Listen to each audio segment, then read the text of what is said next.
The sun beat down mercilessly on Dunmore Ridge, turning the dusty main street into a shimmering ribbon of heat. It was the kind of day when sensible folk sought shade.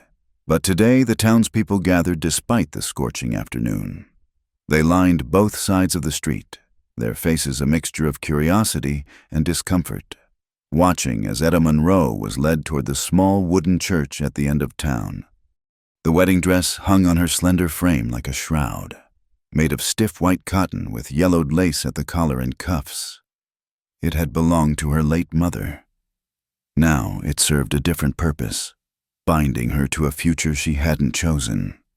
Her father, Josiah Monroe, gripped her arm with fingers that dug deep enough to leave marks through the fabric.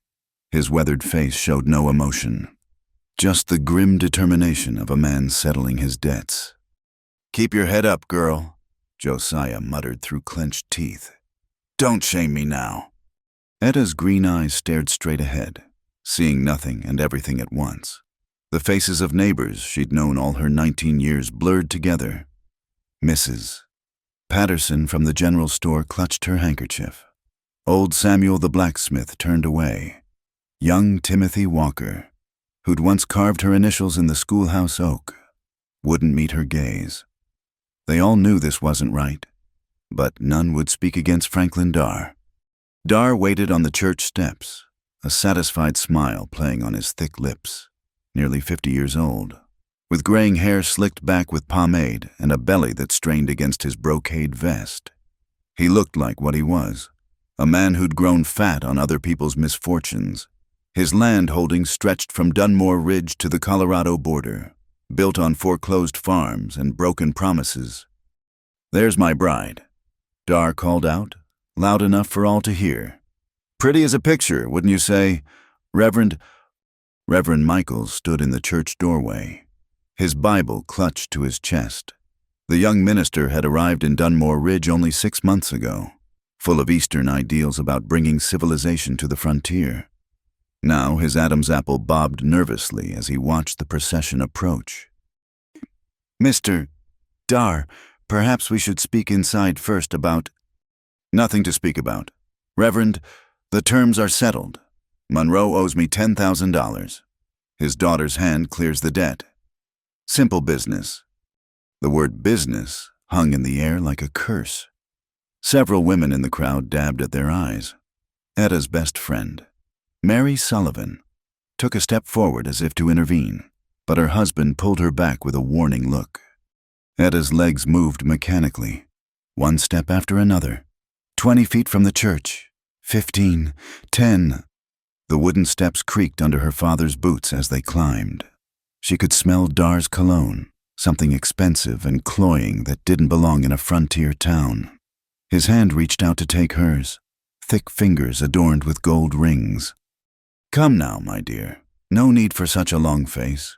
You'll have the finest house in 3 counties, silk dresses, servants to wait on you."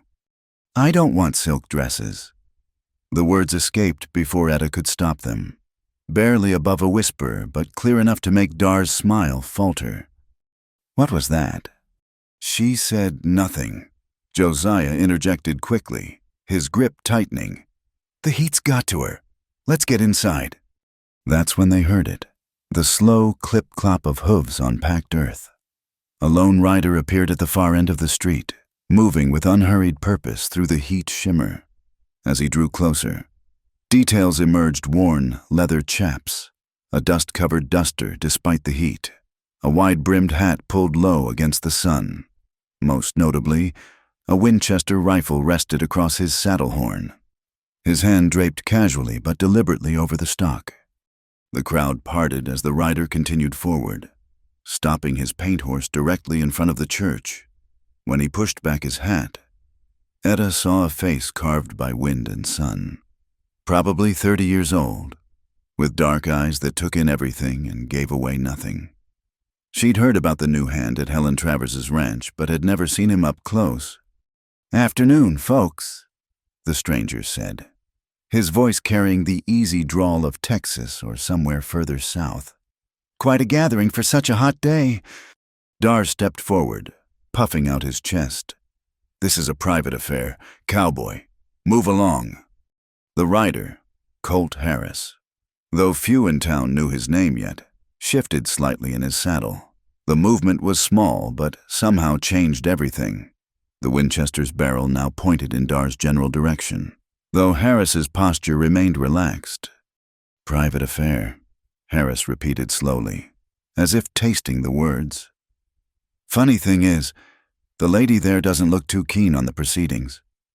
Way I was raised, that makes it everybody's business." "You were raised wrong then," Dar snarled. "I've paid for this woman fair and square. Her father's debts." "Woman's not a horse or a piece of land," Harris interrupted. His eyes found Etta's for the first time. "Leastwise, not where I come from. Course, could be things are different in Dunmore Ridge. Could be you folks do things that wouldn't sit right with the law in Denver or the territorial governor. Could be worth finding out." The threat hung unspoken, but clear. Dar's face flushed red. Several men in the crowd shifted nervously, hands moving toward hidden weapons. The moment balanced on a knife's edge. "Now see here," Josiah started, but Harris cut him off with a raised hand. "I'm not talking to you, sir. Man who'd sell his own daughter's got nothing to say worth hearing." He looked again at Etta. "I'm talking to her. Miss, you want to walk into that church? Say the word and I'll ride on.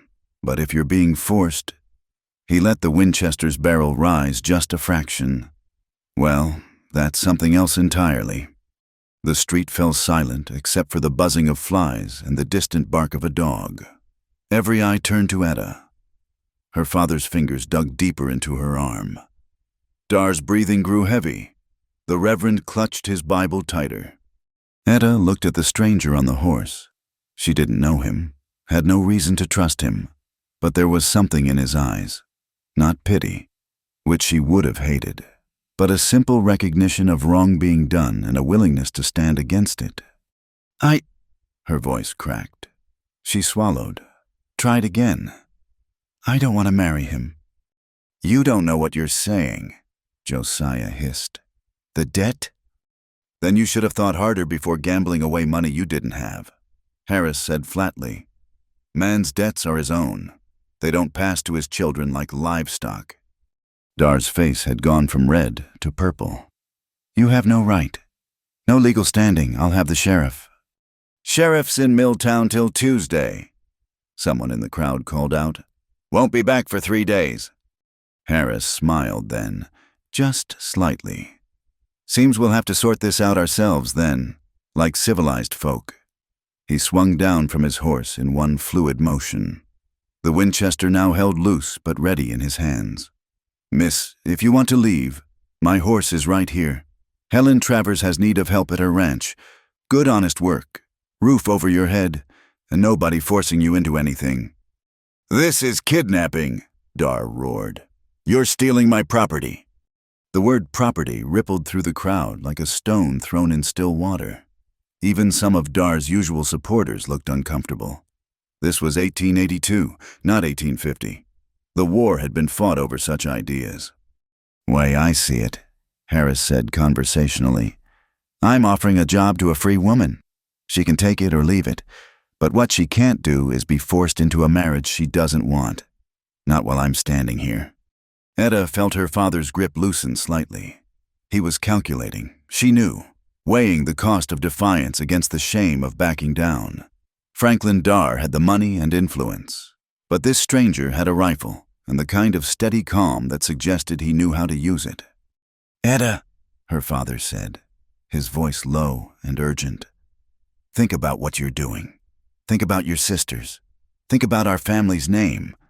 Her sisters, Anna, barely 16, and little Rose, only 12. What would happen to them if she left? But then again, what would happen if she stayed? Would Anna be next when another debt came due?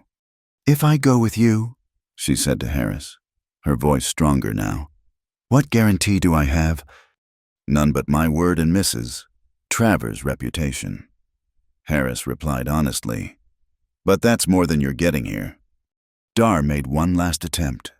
$10,000. "Girl, Your father will rot in debtor's prison. Your family will be on the street. Is that what you want?" Before Etta could answer, Harris spoke again. "Funny thing about debts. Mr. Dar, they have to be legal to be binding. Gambling debts. Now those are tricky, especially when the game might have been rigged. Especially when there might be witnesses willing to testify to that fact. Could get complicated. Could get very public." Dar's eyes narrowed. "You're bluffing." "Maybe, maybe not. Want to find out?" The standoff stretched taut. Then, from somewhere in the crowd, Mary Sullivan pushed forward again. And this time, her husband didn't stop her. "For heaven's sake," she cried out. "We all know this isn't right. Etta, honey, you go with this man if you want to. Some things are more important than money." "Mary," her husband gasped, but she shook him off. "No, Thomas, I've held my tongue long enough. We all have." She turned to face the crowd. "Are we really going to stand here and watch this happen? What kind of people have we become?" The dam broke. Other voices rose, some in agreement, some in protest. The careful social order that Dar had maintained through fear and financial pressure began to crack. In the chaos, Harris stepped closer to Etta. "Now or never, Miss, what'll it be?" The moment stretched like taffy in the heat. Etta stood frozen between two futures, one that led into the church with Franklin Dar, another that led away on the back of a stranger's horse. Her father's grip had gone slack on her arm, but she could feel his desperation radiating like fever heat. "You walk away now. You're no daughter of mine," Josiah said, his voice barely above a whisper but sharp as broken glass. Those words meant to bind. Instead, cut her free. Etta pulled her arm away and took a step toward Harris. The crowd seemed to hold its breath. "That's close enough," Dar growled. And suddenly a pearl-handled Colt appeared in his soft hand. "Nobody's going anywhere until—" The Winchester in Harris's hands moved so fast it seemed to teleport. One moment it hung loose at his side. The next it was shouldered and aimed. The barrel trained steady on Dar's chest. "I'd think real careful about your next move." "Mr. Dar," Harris said, his voice still conversational but now edged with steel. "See, there's two ways this can go. You can put that piece away and let the lady make her choice free and clear. Or you can try to use it, and we'll find out if all that money you got can stop a .44 .40 bullet." "You wouldn't dare," Dar sputtered. "There's 50 witnesses here." 50 witnesses who just saw you draw first on an unarmed woman and the man offering her honest employment. Harris corrected. Self-defense is a powerful argument in any court, even one you might have bought.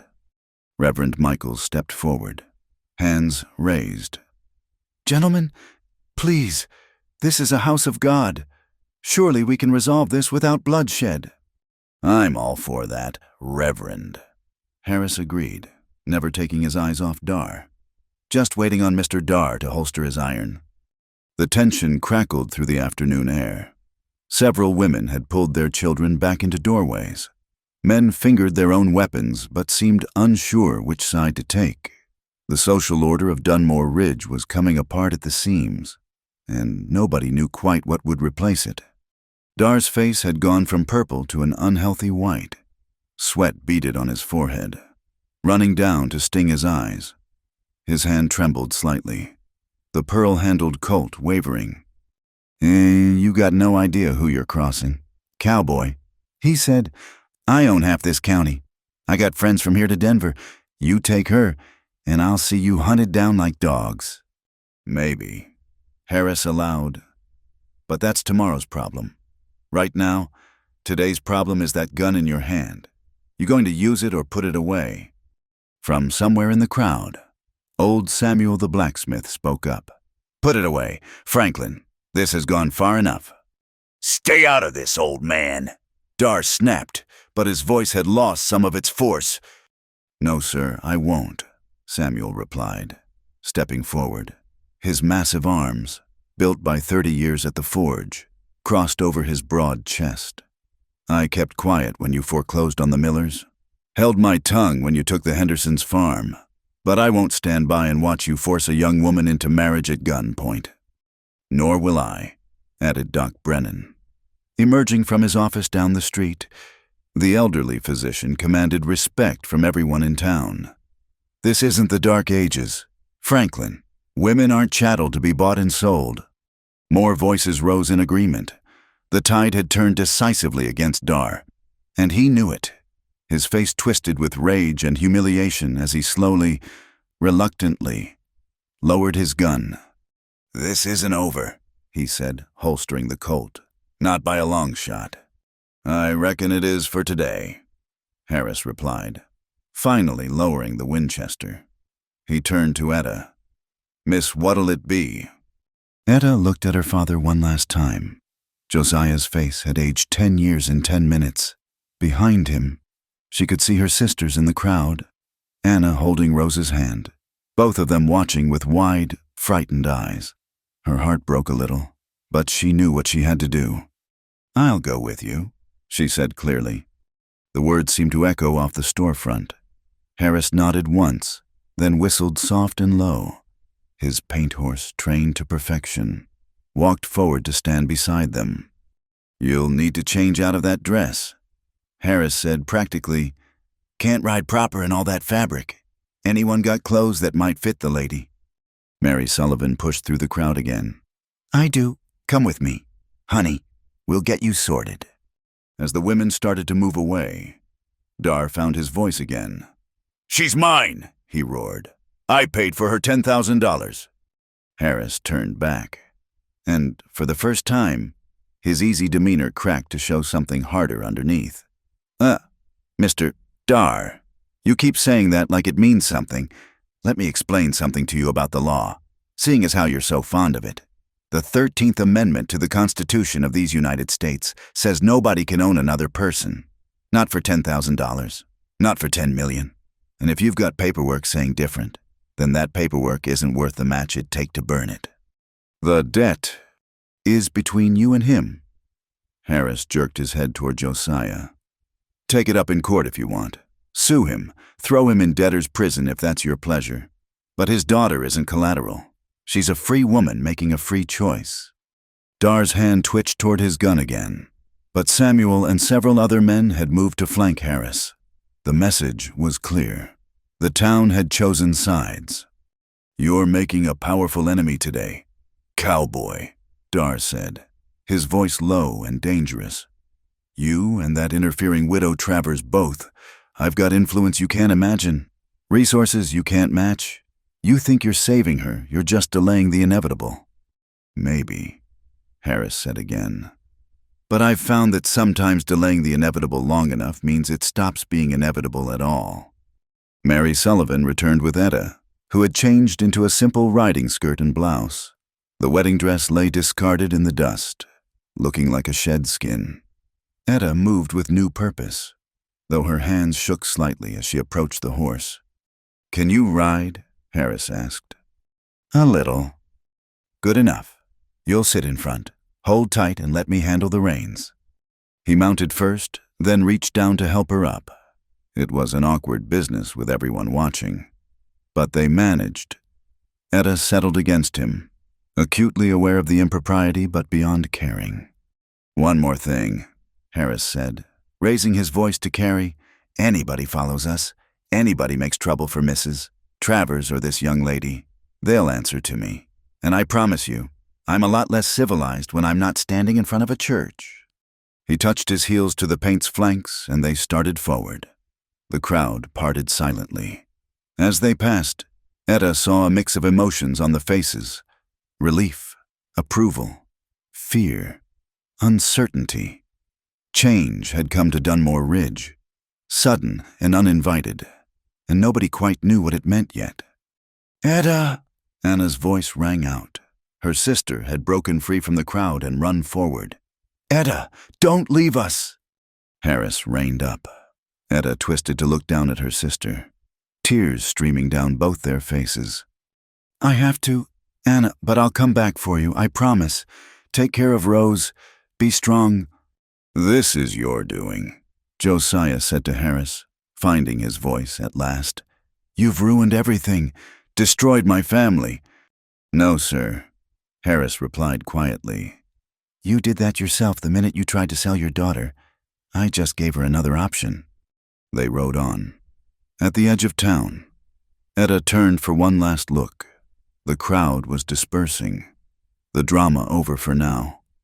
Dar stood on the church steps, a dark figure against the white clapboard, watching them go. Even at this distance, she could feel his rage like heat from a forge.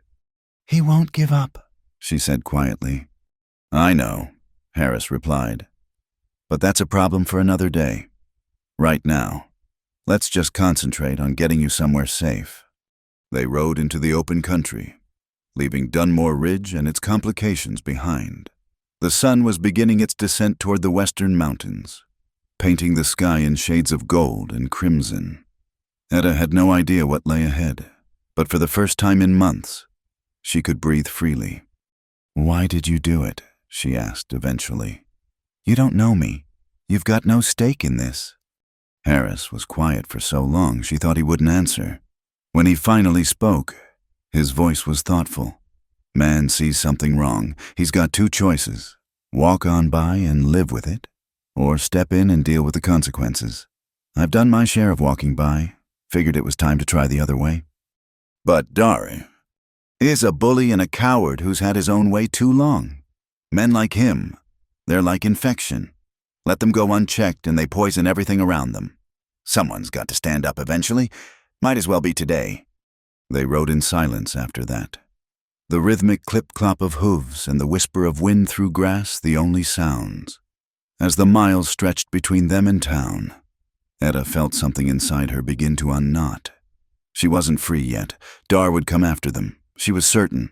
But for now, for this moment, she was riding toward something new instead of being dragged toward something feared.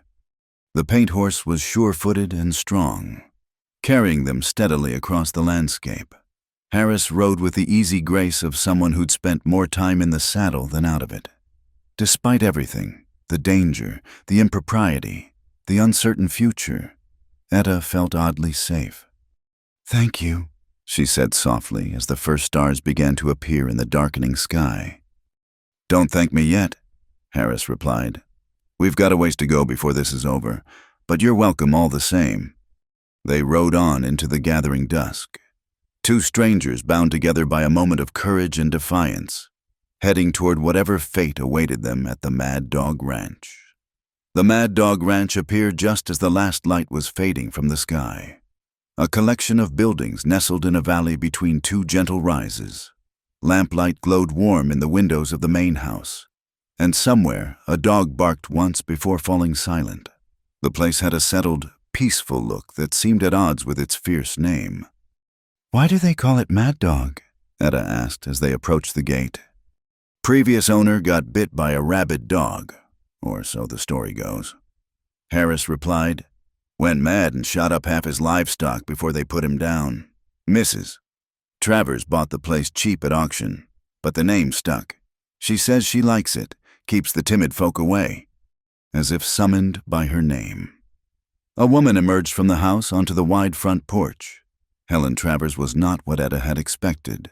Perhaps 40 years old, she stood tall and straight, wearing men's trousers and a practical cotton shirt. Her dark hair, streaked with premature silver, was pulled back in a simple bun. She held a shotgun with casual familiarity, though it wasn't quite pointed at them. "That you, Colt?" she called out. "Yes, ma'am. Brought company." "So I see." Helen's sharp eyes took in Etta's riding clothes, her position on the horse, the tension in her shoulders. "Trouble." "Some," Harris admitted. "Franklin Dar kind of trouble."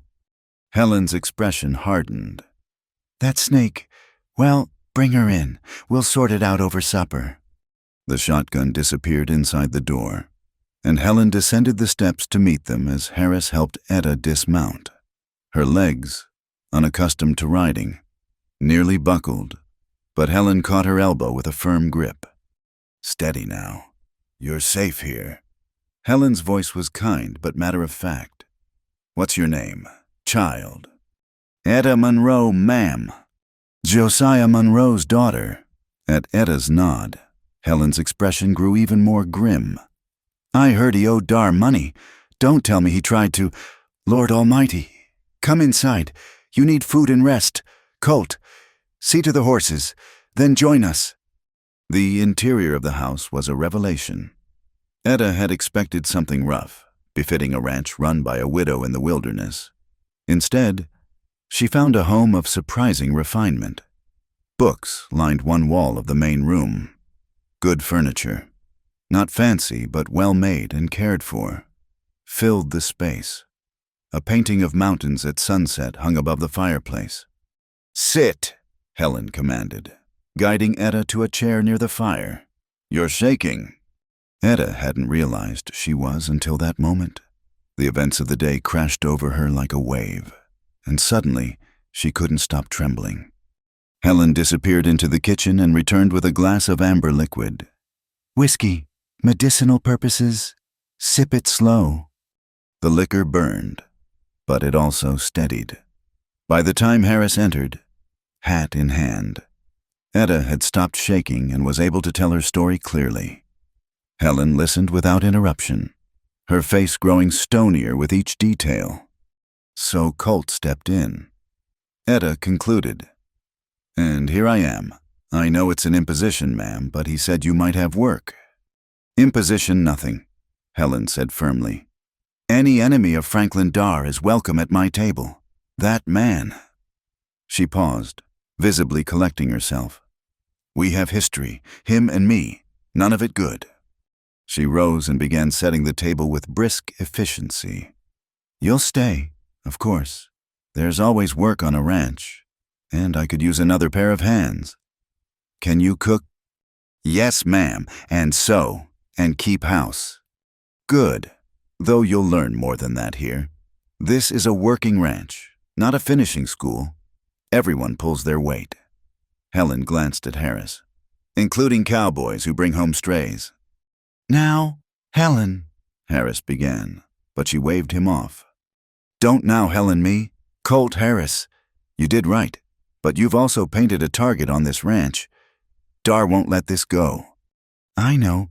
I'm sorry for bringing trouble to your door. Don't apologize for doing what's decent. Just be ready for what comes next." She turned back to Etta.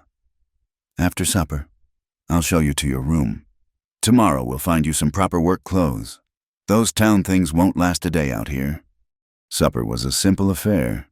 Beef stew, fresh bread, preserved peaches. But to Etta it tasted like a feast. She hadn't realized how hungry she was until the food appeared. Fear and tension had killed her appetite for days leading up to the forced wedding. Now, safe for the moment, her body demanded fuel. "Tell me about your family," Helen said as they ate. "Your sisters, they still with your father?" "Yes, Anna's 16, Rose is 12. Etta's throat tightened. "I'm worried about them." "Natural enough, but you can't help them if you're married off to Dar. Sometimes we have to save ourselves first, then circle back for others." "That's what I keep telling myself." Helen studied her with those sharp eyes. "You feel guilty. Don't. Your father made his choices. You didn't force him to gamble away money he didn't have. You didn't create the debt. All you did was refuse to be the payment."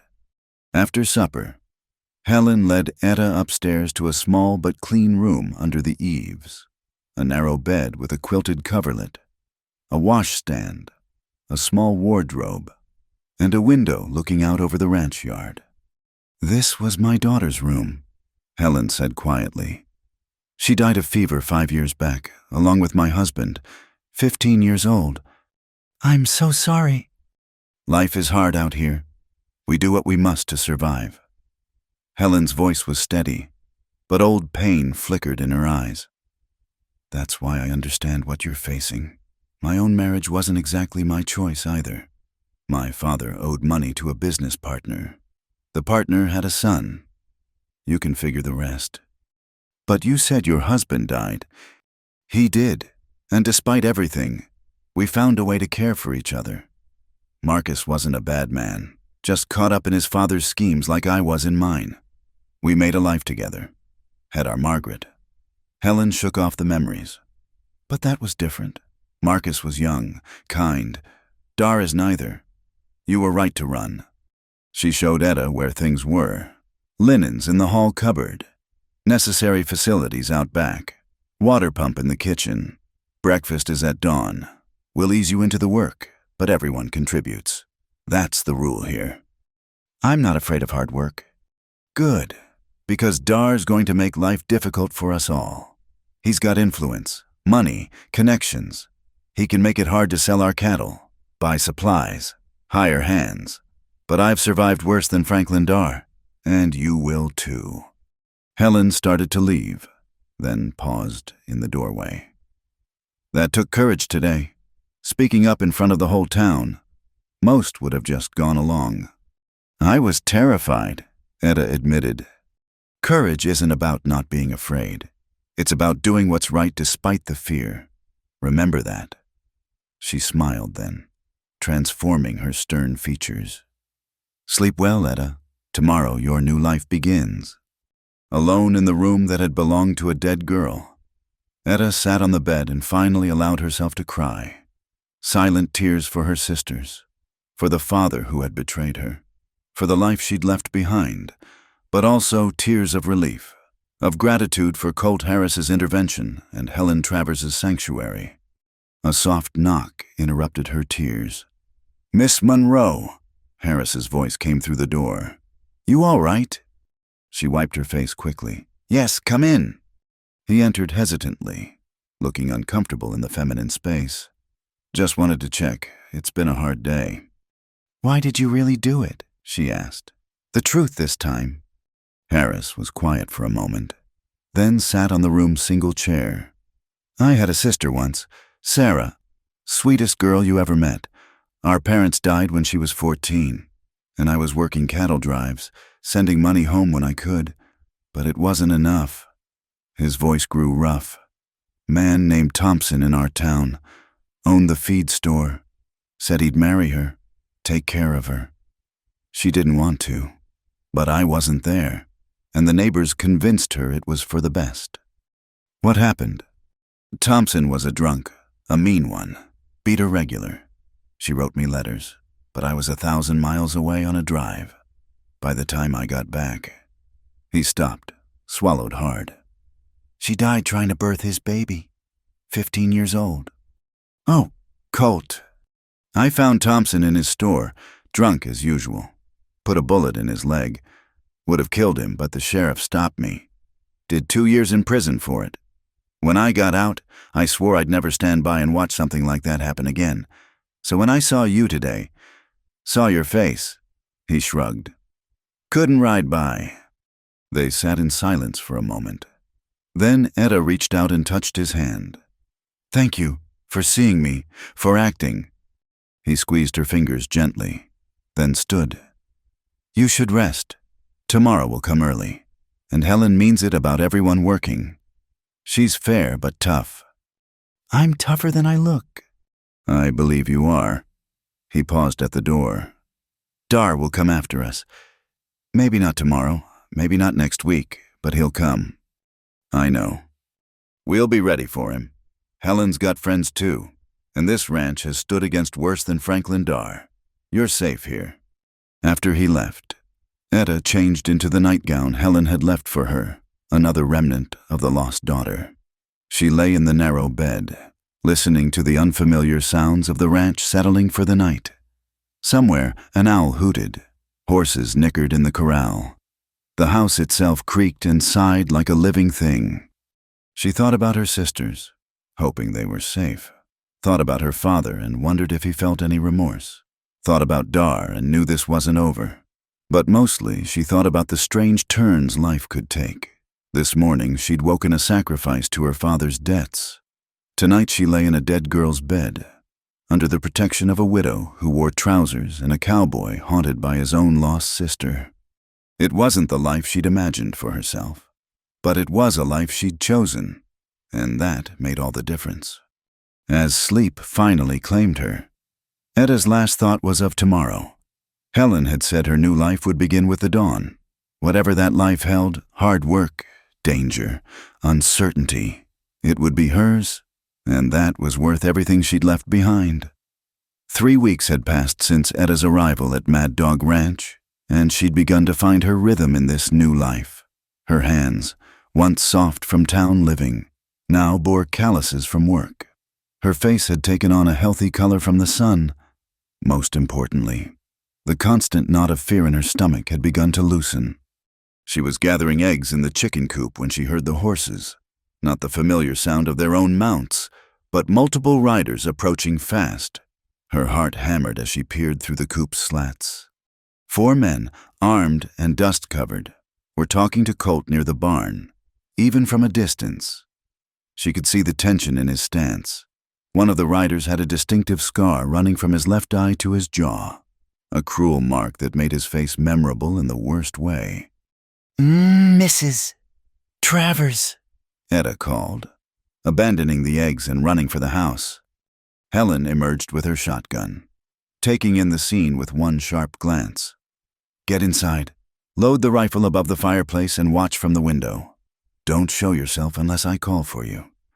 Etta obeyed, her hands shaking only slightly as she loaded the Winchester. Through the window, she watched Helen stride across the yard, the shotgun carried loose but ready.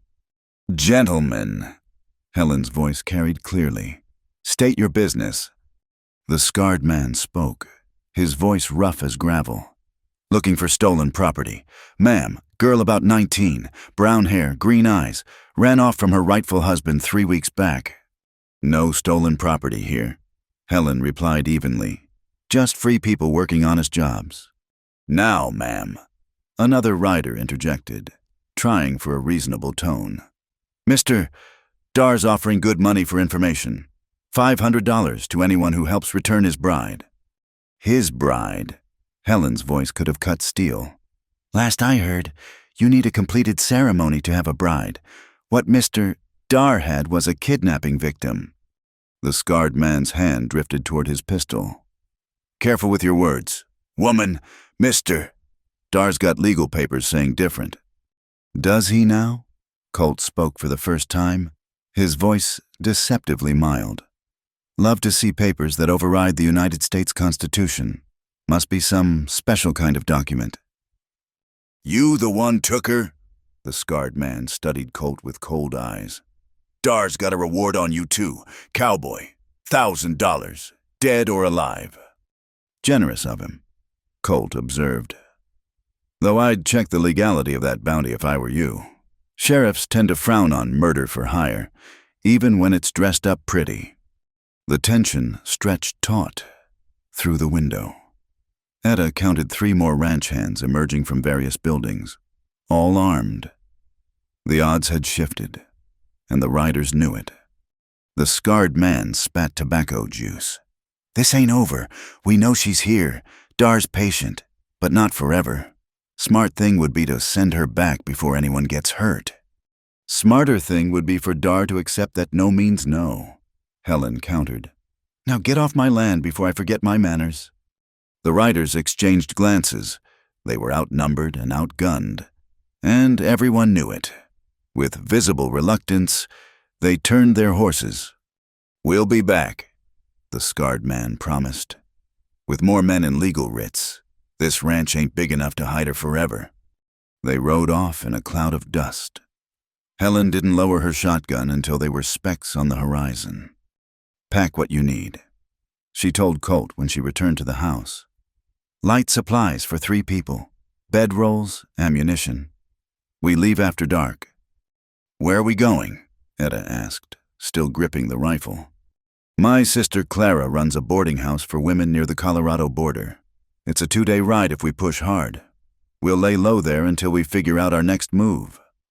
I'm bringing trouble to your sister now, Etta protested. This is my problem. Hush, Helen cut her off. The moment you set foot on my land, your problems became mine.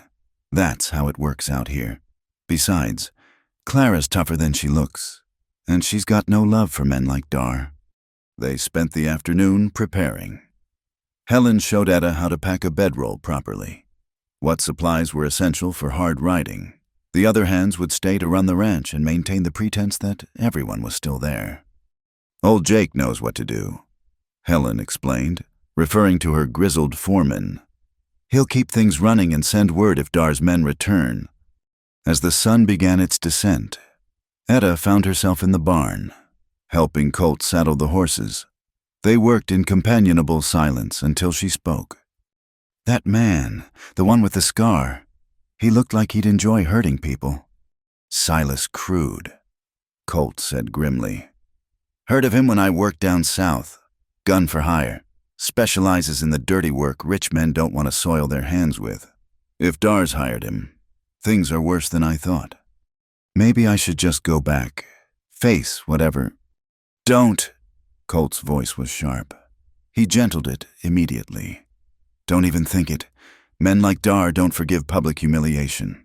You go back now. Your life won't be worth living. But everyone else is in danger because of me. Because of Dar, he corrected. You didn't create this situation. You just refused to be a victim. There's a difference. They finished with the horses as darkness fell. Helen appeared dressed for hard riding, her hair braided tight, a gun belt strapped around her waist. She looked like something out of a frontier legend. Ready. They mounted up and rode out, taking a back trail Etta had known existed. The night was clear, the stars brilliant overhead. Under different circumstances, it might have been beautiful. Now it felt like fleeing through a hostile landscape. They rode in silence for hours, stopping only to rest the horses.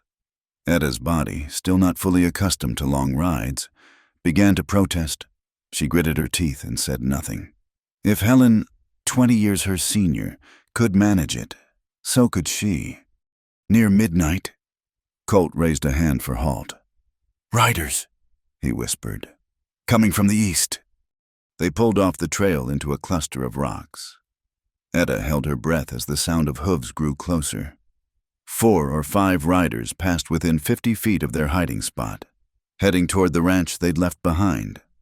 Dar's men, Helen breathed once they'd passed. Looking to catch us at home.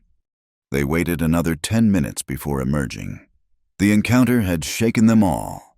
The pursuit was closer than they'd thought. We need to ride harder, Colt decided. They'll figure out we're gone soon enough. The next hours blurred together. Etta focused on staying in the saddle, on breathing through the burning in her thighs and back. Somewhere in the darkest part of night, she dozed off, only to jerk awake when she started sliding sideways. Here, Colt said quietly, pulling alongside. You're dead on your feet. Ride with me a while. She was too exhausted to protest the impropriety. He helped her transfer to his horse, settling her in front of him. His arm around her waist was steady and impersonal, just keeping her secure. She leaned back against his chest and let exhaustion claim her. Dawn found them in different country rolling hills, giving way to rockier terrain. Helen called a halt at a stream where they could water the horses and rest. Another day's ride, she said, studying the landscape. We'll reach Clara's by nightfall if we keep this pace. Etta splashed cold water on her face, trying to shake off the fog of exhaustion. Her whole body hurt, but she was still free. That counted for everything. You did good, Helen told her. Not many town-bred ladies could handle that ride without complaint. I'm not a lady anymore, Etta replied. I'm not sure what I am. You're a woman making her own way, Helen said firmly. That's more than most can say. They ate cold biscuits and dried meat, then mounted up again. The sun climbed higher, baking the landscape. Etta had returned to her own horse, determined to finish the journey under her own power. It was afternoon when Colt spotted the dust cloud behind them. Riders coming fast, 2, maybe 3 miles back. Helen studied their back trail with field glasses. Can't make out numbers, but it's not a small group. We run or fight. Running's worked so far, Colt said. But they're gaining. These horses are about played out. There's Skeleton Canyon 2 miles ahead, Helen mused. Good defensive position if we need it, but if we can reach the border. They pushed harder, but it was clear they wouldn't outrun their pursuers. The horses were lathered and blowing, stumbling on the rocky ground behind them. The dust cloud grew inexorably closer. The canyon, Helen decided. We'll make our stand there if we have to. Skeleton Canyon was a narrow defile between 2 ridges, named for the cattle bones scattered at its entrance from some long-ago die-off. They rode in single file, Helena leading them to a wider spot where fallen rocks provided cover. Etta, take the horses back around that bend. Colt instructed. Keep them quiet. If shooting starts, stay down. She wanted to protest, to stand with them, but knew she'd be more liability than help in a gunfight. She led the exhausted animals to safety, then crept back to a vantage point where she could see. The pursuers appeared at the canyon mouth, 8 men. Silas Crude's scarred face visible even at a distance. They pulled up, clearly suspecting an ambush. That's far enough, Helen called out. This is Colorado territory now? You've got no authority here. Authority comes from this. Crude called back, patting his gun. Send out the girl and we'll call it square. Not happening, Colt replied. Turn around while you still can. Crude laughed, an ugly sound that echoed off the canyon walls. 2 of you, 8 of us. I like those odds. Count again, a new voice called out. Etta gasped as 4 riders appeared on the ridges above, men with rifles trained on Dar's party. The lead rider was a woman in split skirts, her gray-streaked hair visible beneath her hat. Clara, Helen called out with evident relief. Your timing's impeccable as always. Got your message from Jake, Clara replied, never taking her eyes off the gunmen below. Thought you might need help. Gentlemen, you're outnumbered and outflanked. I suggest you reconsider your position. The standoff in Skeleton Canyon stretched taut as a bowstring. Crude and his men exchanged glances, calculating odds that had suddenly turned against them. The rifles on the ridges above never wavered. This ain't your fight, ladies. Crude called up to Clara. We're here on legal business. Legal business doesn't usually require 8 armed men chasing 3 people across state lines. Clara replied coolly. Now, I asked nice once.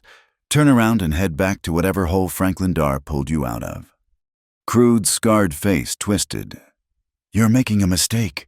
Dar's reach is long. Not as long as he thinks, Clara said. This is Colorado.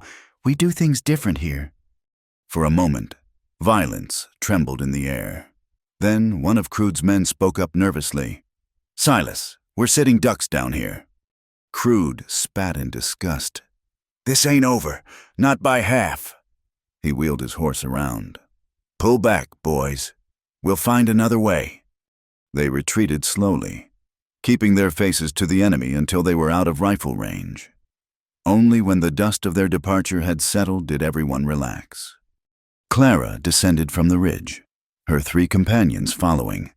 Up close, Etta could see the family resemblance to Helen, the same strong jaw, the same direct gaze, though Clara's features were softer, marked by laugh lines rather than the weather. Sister. Clara embraced Helen warmly, then turned to study Etta.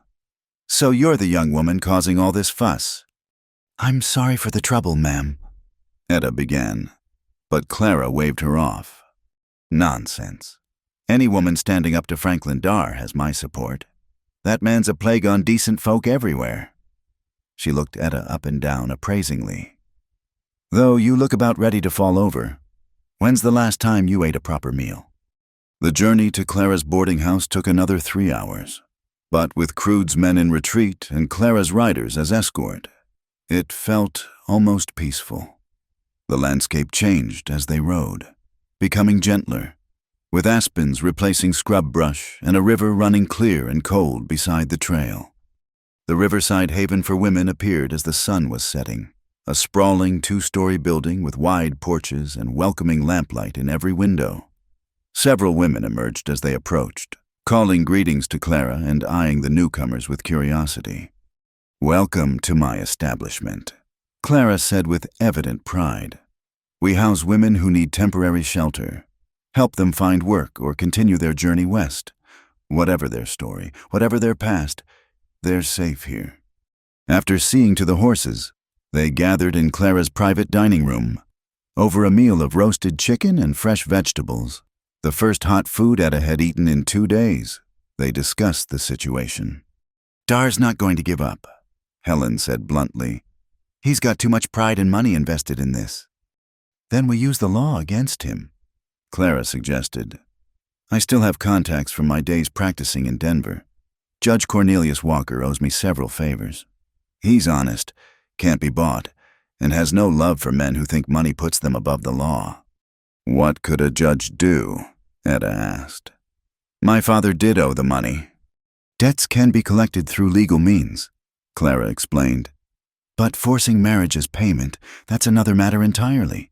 We could file charges, attempted kidnapping, coercion, making threats across state lines. At the very least, we could get a restraining order." "Papers didn't stop Crude and his men," Colt pointed out. "No, but they'd make any further actions clearly illegal. Right now, Dar's operating in gray areas, claiming paternal rights and debt collection. We need to box him in legally." As they talked, Etta found herself studying the two sisters, both strong women who'd carved out their own spaces in a man's world, but in such different ways. Helen with her ranch and men's clothes, Clara with her law books and boarding house, both refugees for women who needed them. "I'll write to Judge Walker tonight," Clara decided. "In the meantime, you're all welcome here as long as needed." After dinner, Clara showed Etta to a room larger than the one at the ranch, with flowered wallpaper and a view of the river. "This was my daughter Rebecca's room," Clara said softly. "She died in childbirth 2 years ago. Her husband had passed the winter before. Influenza. That's when I decided to open this place. Too many women left with nowhere to turn." "I'm grateful," Etta said, meaning it. "But I feel like I'm bringing danger to every kind person I meet." "Let me tell you something," Clara said, sitting on the bed and patting the space beside her. 25 years ago, I was in a similar position, engaged to a man my father chose, a business arrangement that would have killed my spirit if not my body. Helen helped me run. She was barely 18 herself, but she stood up to our father, helped me get to Denver where I could study law. I didn't know that. We don't talk about it much. Father never forgave us. But my point is, women have to help each other. It's the only way we survive and thrive in this world. You're not bringing danger. You're part of a chain of courage that stretches back generations." That night, Etta lay in Rebecca's bed thinking about chains of courage. Sarah, Colt's sister who hadn't been saved. Margaret, Helen's daughter lost to fever. Rebecca, who died bringing new life into the world. All these lost daughters. And yet their memory drove the living to create something better. A soft knock interrupted her thoughts. "Come in." It was Colt, looking uncomfortable in the feminine space. "Just wanted to check on you. It's been a hard few days." "I'm all right. Tired. Sore. But all right."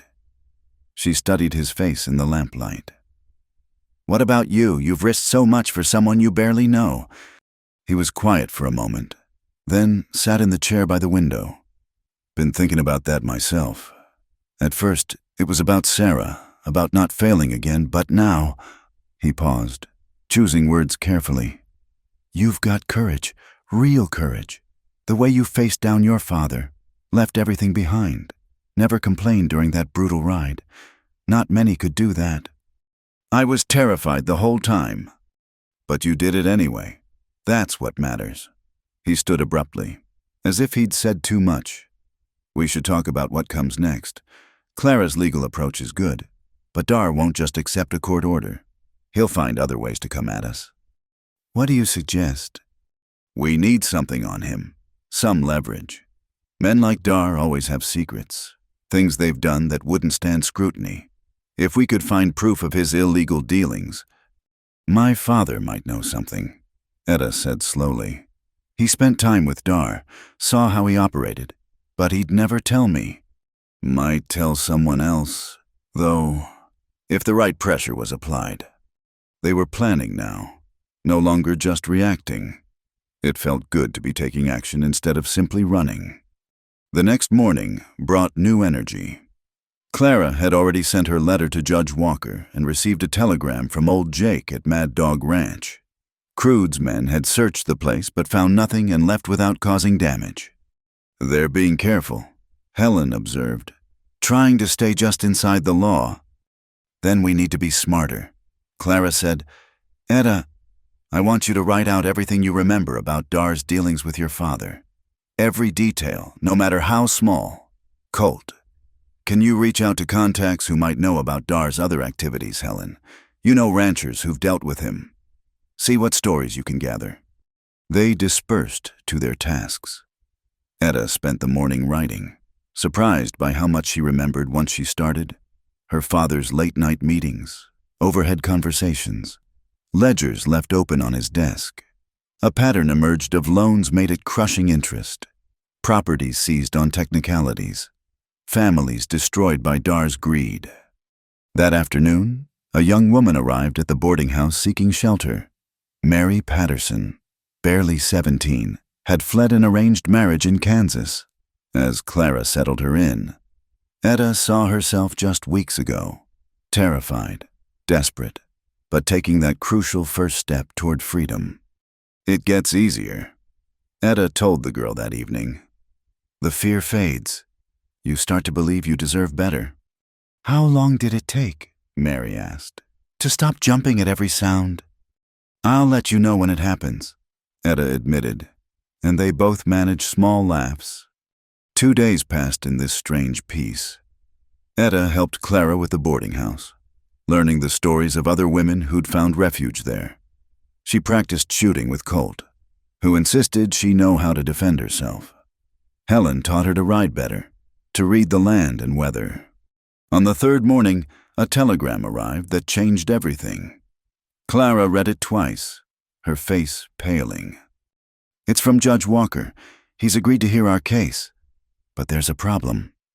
Dar's filed charges of his own theft, kidnapping, breach of contract. He's claiming Colt took you by force and is holding you against your will. That's absurd, Etta exclaimed. Of course it is. But he's got witnesses who'll swear they saw Colt threaten him with a gun, saw you carried off, partial truths twisted into lies. Clara set down the telegram. We need to go to Denver, all of us, present our case directly to the judge. That's what Dar wants, Colt said grimly. Get us out in the open, on ground he's prepared. Maybe, but hiding here won't solve anything. We need to face this head on. Clara's lawyer instincts were showing. I'll wire ahead. Arrange protection. The judge is honest. If we can get our story to him, we have a chance. And if Dar tries something on the road? Helen asked. Then we'll be ready. Clara said simply, this ends one way or another. We can't run forever. Looking around the room at these people who'd become her protectors, her family of choice, Etta felt something shift inside her. The scared girl who'd stood in a wedding dress just weeks ago was gone. In her place stood someone harder, stronger, ready to fight for the freedom she'd claimed. When do we leave? She asked. Tomorrow dawn. Clara decided, time to show Franklin Dar that some people can't be bought, sold, or broken. The journey to Denver began before dawn, their small party moving through the gray pre-light like ghosts. Clara had arranged for 2 of her most trusted men to accompany them, Tom Brennan, a former sheriff, and Jose Ramirez, who'd scouted for the army before settling in Colorado. With Helen and Colt, they made a formidable escort. They'd been riding for 3 hours when Jose raised his hand for a halt. Tracks, he said quietly, dismounting to study the ground. 8, maybe 9 horses, passed through here yesterday, heading the same direction we are. Crude's men? Helen asked. Could be, or could be anyone traveling to Denver. Jose's weathered face was thoughtful. But they stopped here, waited. See, horses were standing for a while, like they were watching the trail. They know we're coming, Colt said grimly. This whole legal challenge is a trap. Maybe, Clara acknowledged. But we can't turn back now. We'll just be more careful. They altered their route, taking a longer path that Jose knew from his scouting days. It added hours to their journey but kept them off the main trail. The landscape rolled past, high country meadows giving way to pine forests, mountain peaks standing like sentinels against the sky. It was late afternoon when they entered a narrow valley between two ridges. Jose had gone ahead to scout when they heard it, a single rifle shot echoing off the canyon walls. "Take cover!" Tom shouted, but there was nowhere to go. The valley was a perfect killing ground, bare of anything but low sage and scattered rocks. More shots rang out from the ridges above. Etta's horse screamed and stumbled, a red flower blooming on its shoulder. She threw herself from the saddle as the animal fell, rolling behind its body for cover. Here, Colt was beside her, Winchester blazing as he returned fire. "Keep your head down." The ambush had been perfectly planned. Shooters on both ridges had them pinned. Tom Brennan was down, clutching his leg. Clara and Helen had made it to a cluster of rocks but were trapped. Jose was nowhere to be seen. "How many?" Etta gasped. 6, maybe 7. Colt's face was grim. "This isn't random. They were waiting for us." A voice called down from above. Silas Crude's unmistakable rasp. "Throw down your weapons. You're outnumbered and outgunned. No need for anyone else to get hurt." "Go to hell," Helen shouted back, punctuating her words with a shot that sent rock chips flying near Crude's position. The firefight intensified. Etta had never been in a real gunfight before, and the chaos was overwhelming. The sharp crack of rifles, the whine of bullets, the acrid smell of gunpowder. She pressed herself against the dead horse, trying to make herself small. Then she saw it. Tom's rifle, fallen a few yards away where he'd dropped it. The older man was trying to reload his pistol with shaking hands, his wounded leg useless. Without thinking, Etta lunged for the rifle. A bullet kicked up dust inches from her hand, but she grabbed the weapon and rolled back to cover. The rifle was heavier than the one she'd practiced with, but the mechanism was the same. She checked the load, 4 shots left. "Good girl," Colt said approvingly. "Watch the ridge on the left, I'll take right." She'd never shot at a person before, never wanted to hurt anyone, but these men had tried to kill them, would drag her back to Dar if they could. When she saw movement among the rocks above, she didn't hesitate. The rifle kicked against her shoulder, and she saw a man jerk back, clutching his arm. The battle raged for what felt like hours, but was probably only minutes. Then, suddenly, new gunfire erupted from behind the ambushers' positions. Jose appeared on the right ridge, having somehow circled around. His Spencer repeater spoke rapidly, and one of Crude's men tumbled from the rocks. "Pull back!" Crude shouted. "Pull back!" The ambushers retreated, firing sporadically to cover their withdrawal.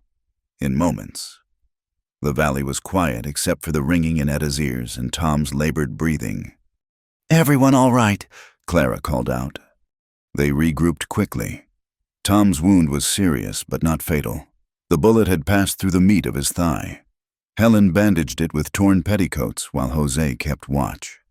Etta's horse was dead, and 2 others were wounded but mobile. "We can't make Denver like this," Tom said through gritted teeth. "I'm slowing you down." "We're not leaving you," Clara said firmly. "There's a line shack about 2 miles east," Jose offered. "Old trapper's cabin, defensible, water nearby. We could hole up there." They made the painful journey to the cabin as dusk fell. It was a sturdy structure of logs and mud chinking, built into a hillside with a good view of the approaches. Inside were rough bunks, a fireplace, and, most importantly, thick walls that would stop bullets. Colt and Jose made the horses as comfortable as possible in a lean-to, while the women got Tom settled inside. His face was gray with pain and blood loss, but he managed a weak smile. "Been in worse scrapes," he said. "During the war, I once—" "Save your strength," Clara interrupted gently. "We need to plan." They gathered around the rough table, lamplight throwing shadows on worried faces. Outside, full dark had fallen, and every sound seemed threatening. "They'll be back," Colt said.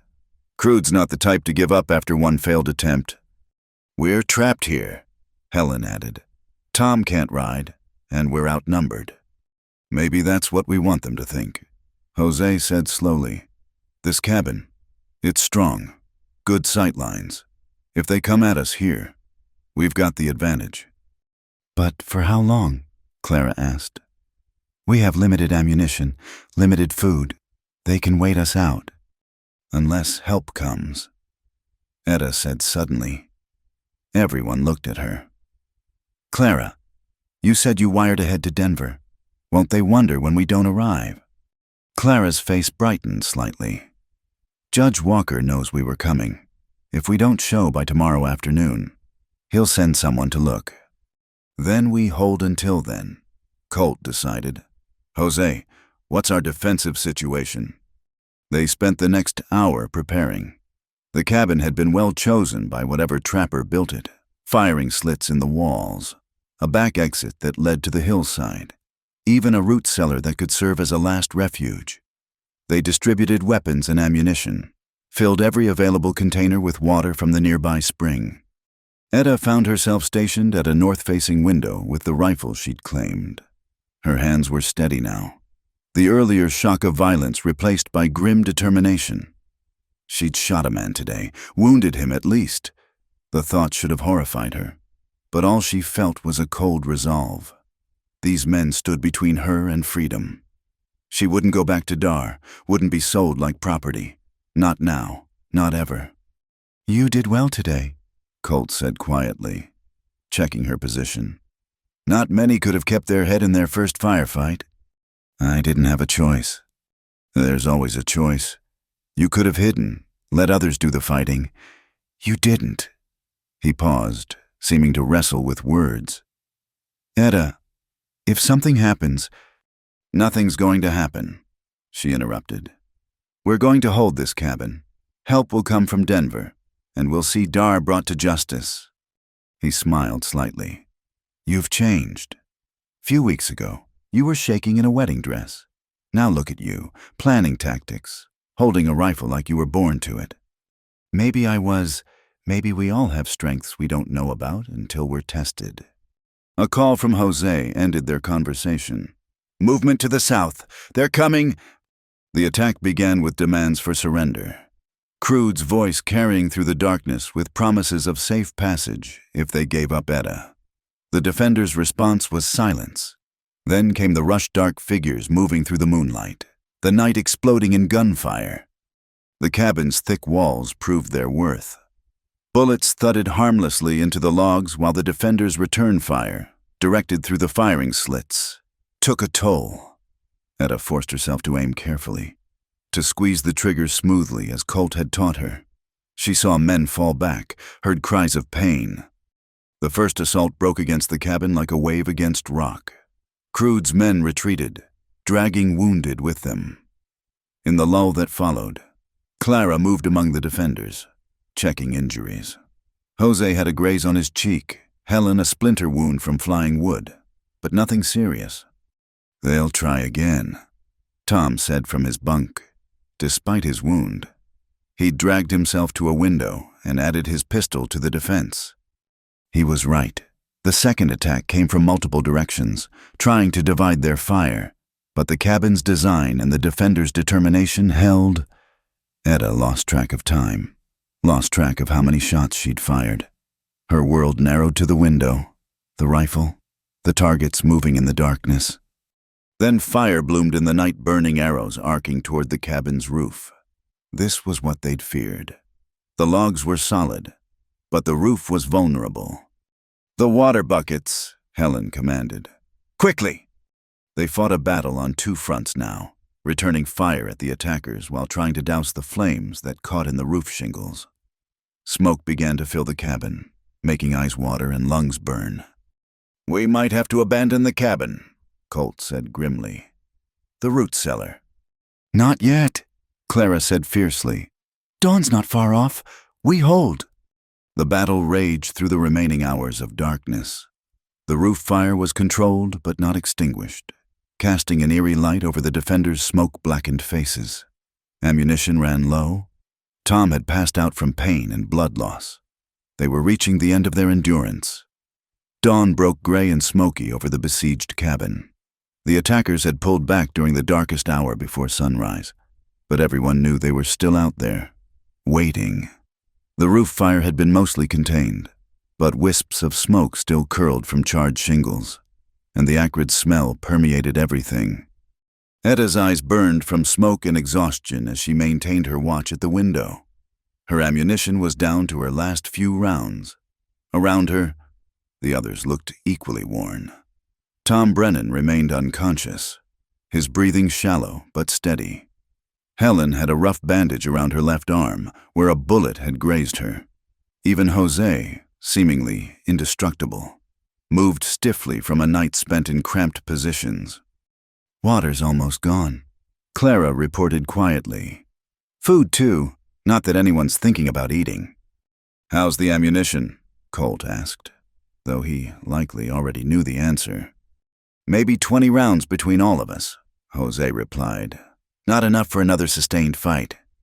They were trapped, exhausted, and nearly defenseless. Yet no one suggested surrender.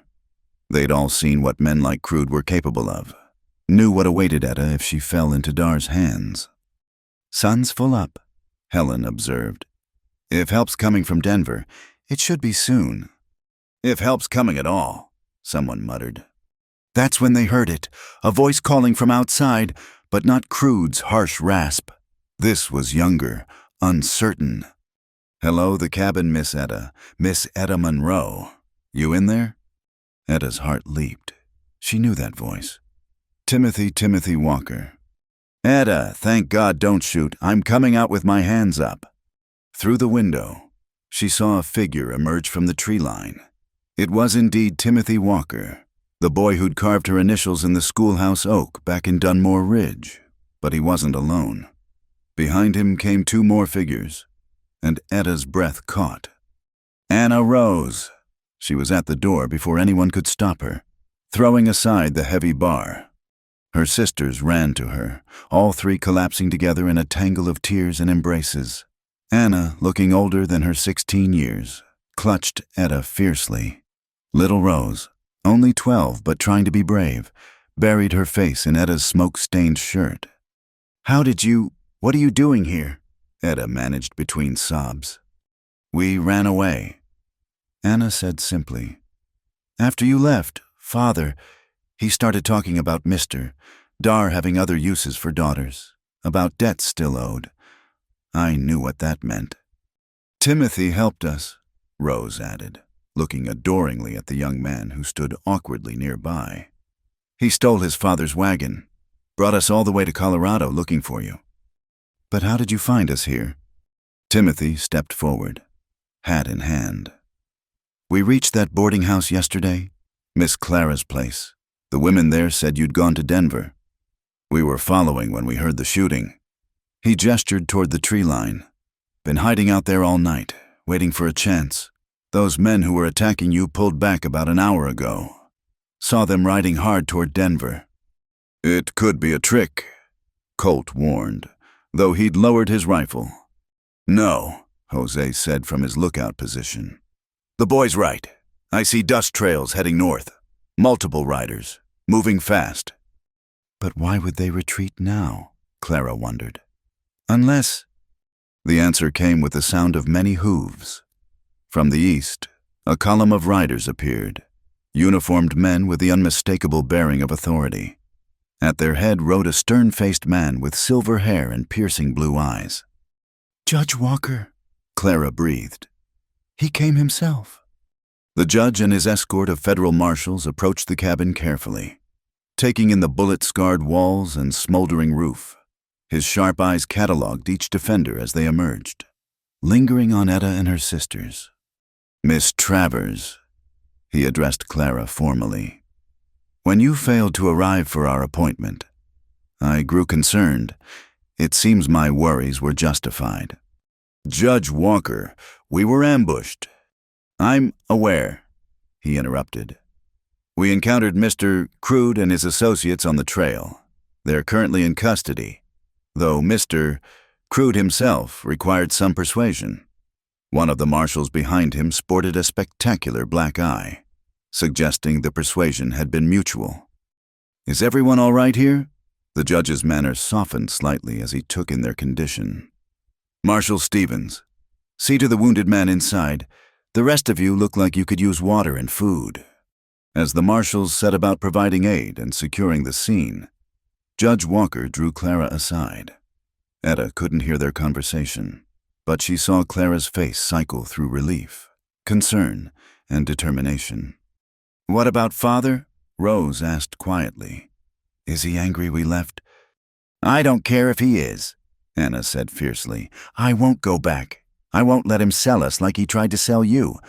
"You won't have to," Etta promised, pulling them close again. "We'll figure something out, all of us together." Timothy cleared his throat. "I should probably mention, your father's in jail." "What?" All three sisters stared at him.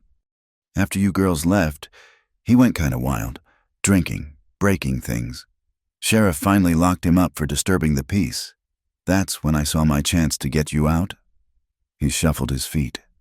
"My pa's going to tan my hide for taking the wagon, but I figured it was worth it." Colt approached, having overheard. "That was brave of you, son. Stupid. Maybe, but brave." Timothy straightened. "Etta, Miss Monroe. She didn't deserve what was happening. None of them did. Sometimes a man's got to stand up, even if he's not quite a man yet." Judge Walker rejoined them, his expression grave. "I've heard the basics from Clara, but I'll need full statements from everyone. What's clear is that Franklin Darr overstepped badly. Forced marriage, hiring gunmen, attempted kidnapping across state lines. He's looking at significant charges." "Will it stick?" Helen asked bluntly.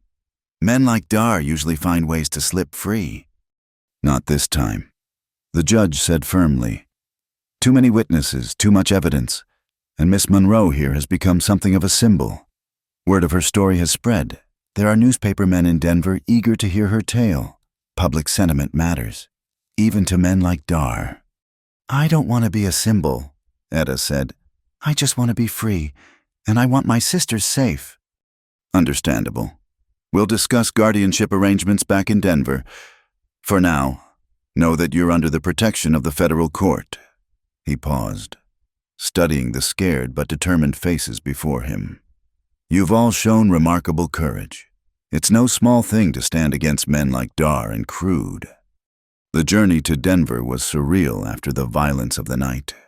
They rode in the middle of the marshal escort, Tom Brennan on a travois due to his wound. Etta kept her sisters close, still hardly believing they were there. "Tell me everything," she urged as they rode. "How bad did it get after I left?" "Bad," Anna admitted. "Father blamed us, said we should have made you stay. He started drinking more, talking wild. Then Mr. Darr came by and they had words. Father hit him." "He what?" "Knocked him down flat," Rose said with satisfaction. "Called him a snake and worse. That's when Darr said he'd take compensation other ways. That's when we knew we had to run." The story came out in pieces, how Anna had gathered what little money they had, how Timothy had offered to help, how they'd slipped away in the pre-dawn darkness. They'd been terrified every mile. Sure, someone would catch them, but the thought of what awaited if they stayed drove them on. "You're braver than I was," Etta said. "I only left because Colt gave me the chance. You made your own chance." "We learned from you," Anna replied simply. "You showed us it was possible to say no." In Denver, they were taken to a modest hotel under guard. Baths were drawn, clean clothes procured. Food that didn't taste of gun smoke provided.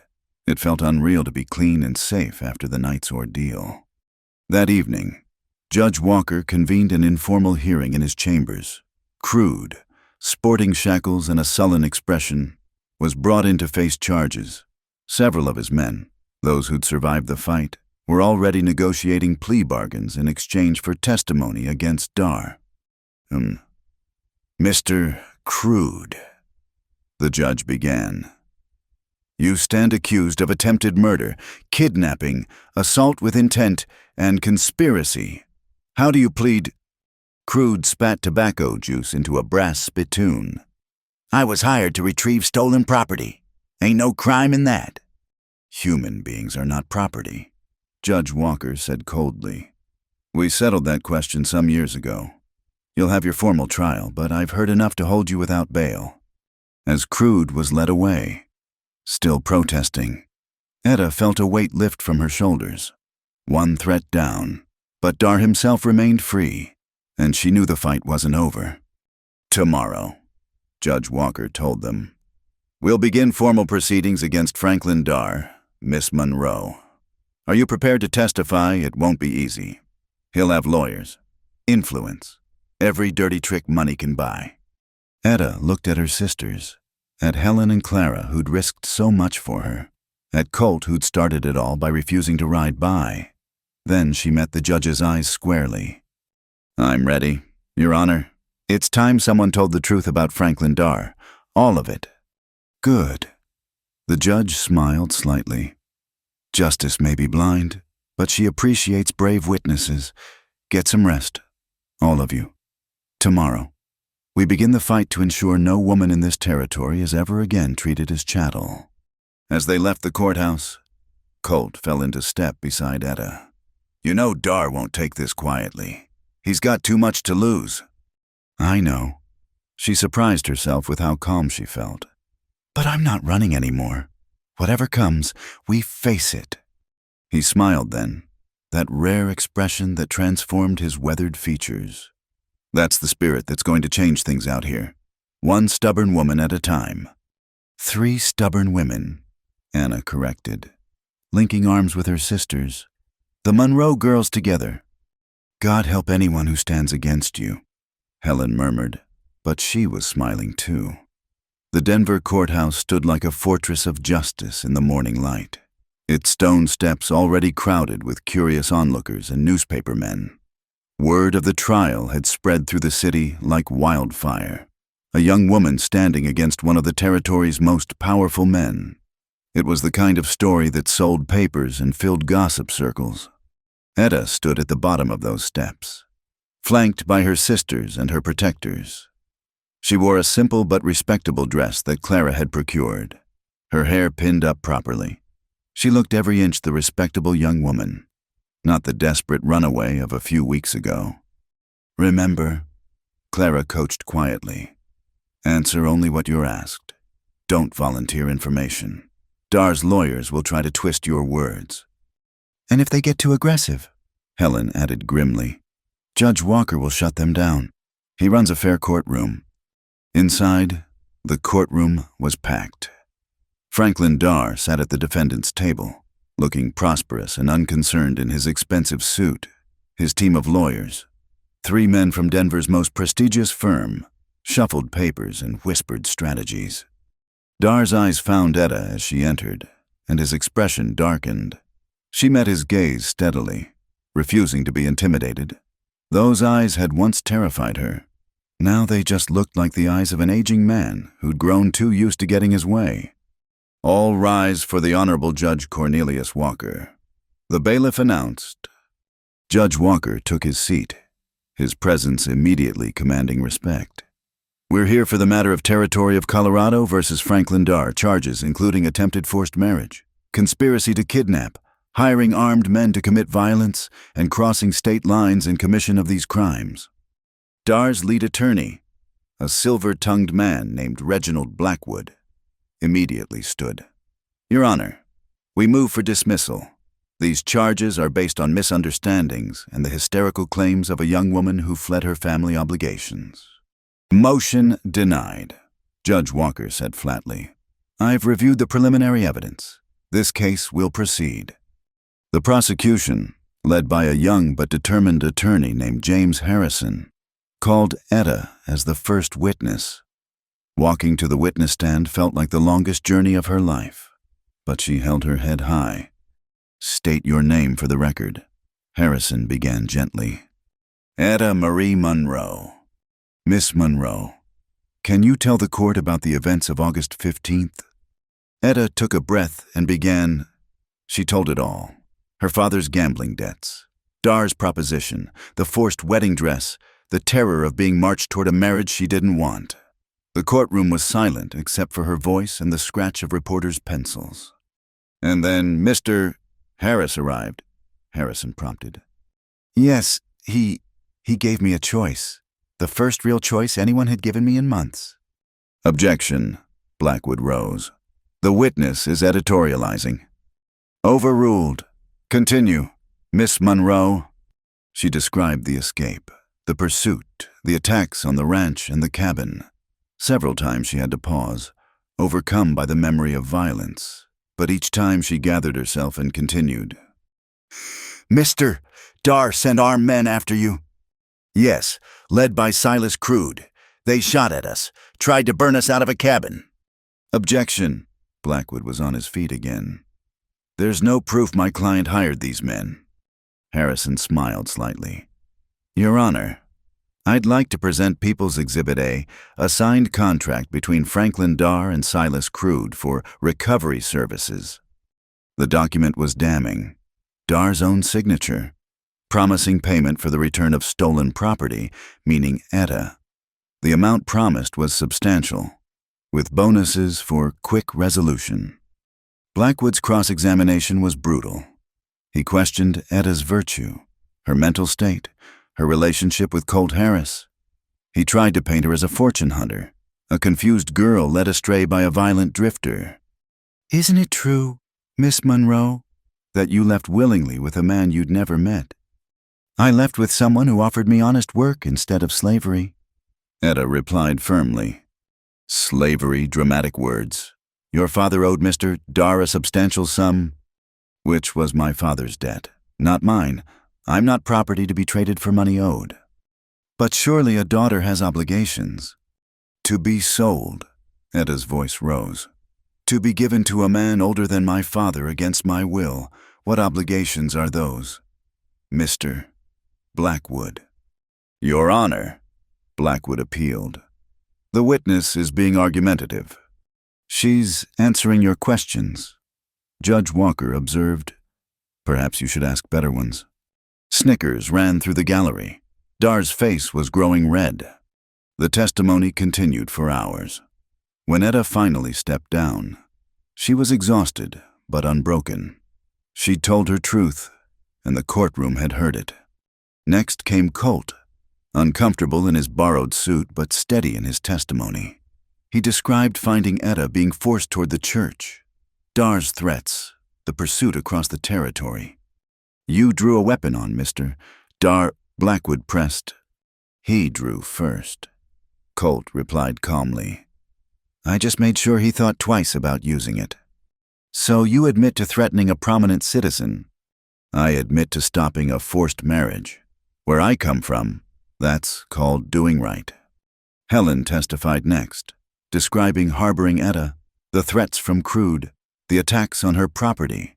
Her testimony was particularly powerful when she revealed her own past. "My husband and we started our marriage under similar circumstances, forced by family debts. I was lucky. Marcus was a good man, but I've seen what happens when the man isn't good. I've sheltered women with bruises, broken spirits. Worse. When young Etta arrived at my ranch, I saw someone about to suffer that fate. I couldn't stand by." Clara's testimony focused on the legal aspects, her training allowing her to articulate precisely why Dar's actions violated both territorial and federal law. She produced documents, witness statements, a paper trail that Dar's lawyers struggled to refute. Then came the surprise witnesses. Timothy Walker, nervous but determined. described what he'd observed in Dunmore Ridge, Dar's threats, Josiah Monroe's breakdown, the fear that gripped the town. Mr. Dar said he owned the town, Timothy stated. Said he could buy and sell anyone in it. After Miss Etta ran, he got meaner, started calling in debts early, foreclosing on folks who'd never missed a payment. But the most damaging testimony came from an unexpected source. Marshal Stevens took the stand and produced a leather-bound ledger. We found this in Silas Crude's possessions, he explained. It's a record of services provided to various clients over the years. The ledger was a catalog of violence for hire, beatings, intimidation, and worse, all meticulously recorded with dates, payments, and clients' names. Franklin Dar's name appeared frequently. "Objection!" Blackwood was nearly shouting. "This evidence wasn't properly submitted." "It was discovered subsequent to the initial filing," Harrison countered smoothly. "Given its relevance to establishing a pattern of criminal behavior, I'll allow it," Judge Walker ruled. "The jury needs to understand the full scope of Mr. Dar's activities." The defense's case was weak by comparison. Character witnesses testified to Dar's business acumen and charitable donations. But under cross-examination, several admitted they owed him money or were afraid of him. Dar himself took the stand, attempting to paint himself as a wronged businessman simply trying to collect legitimate debts.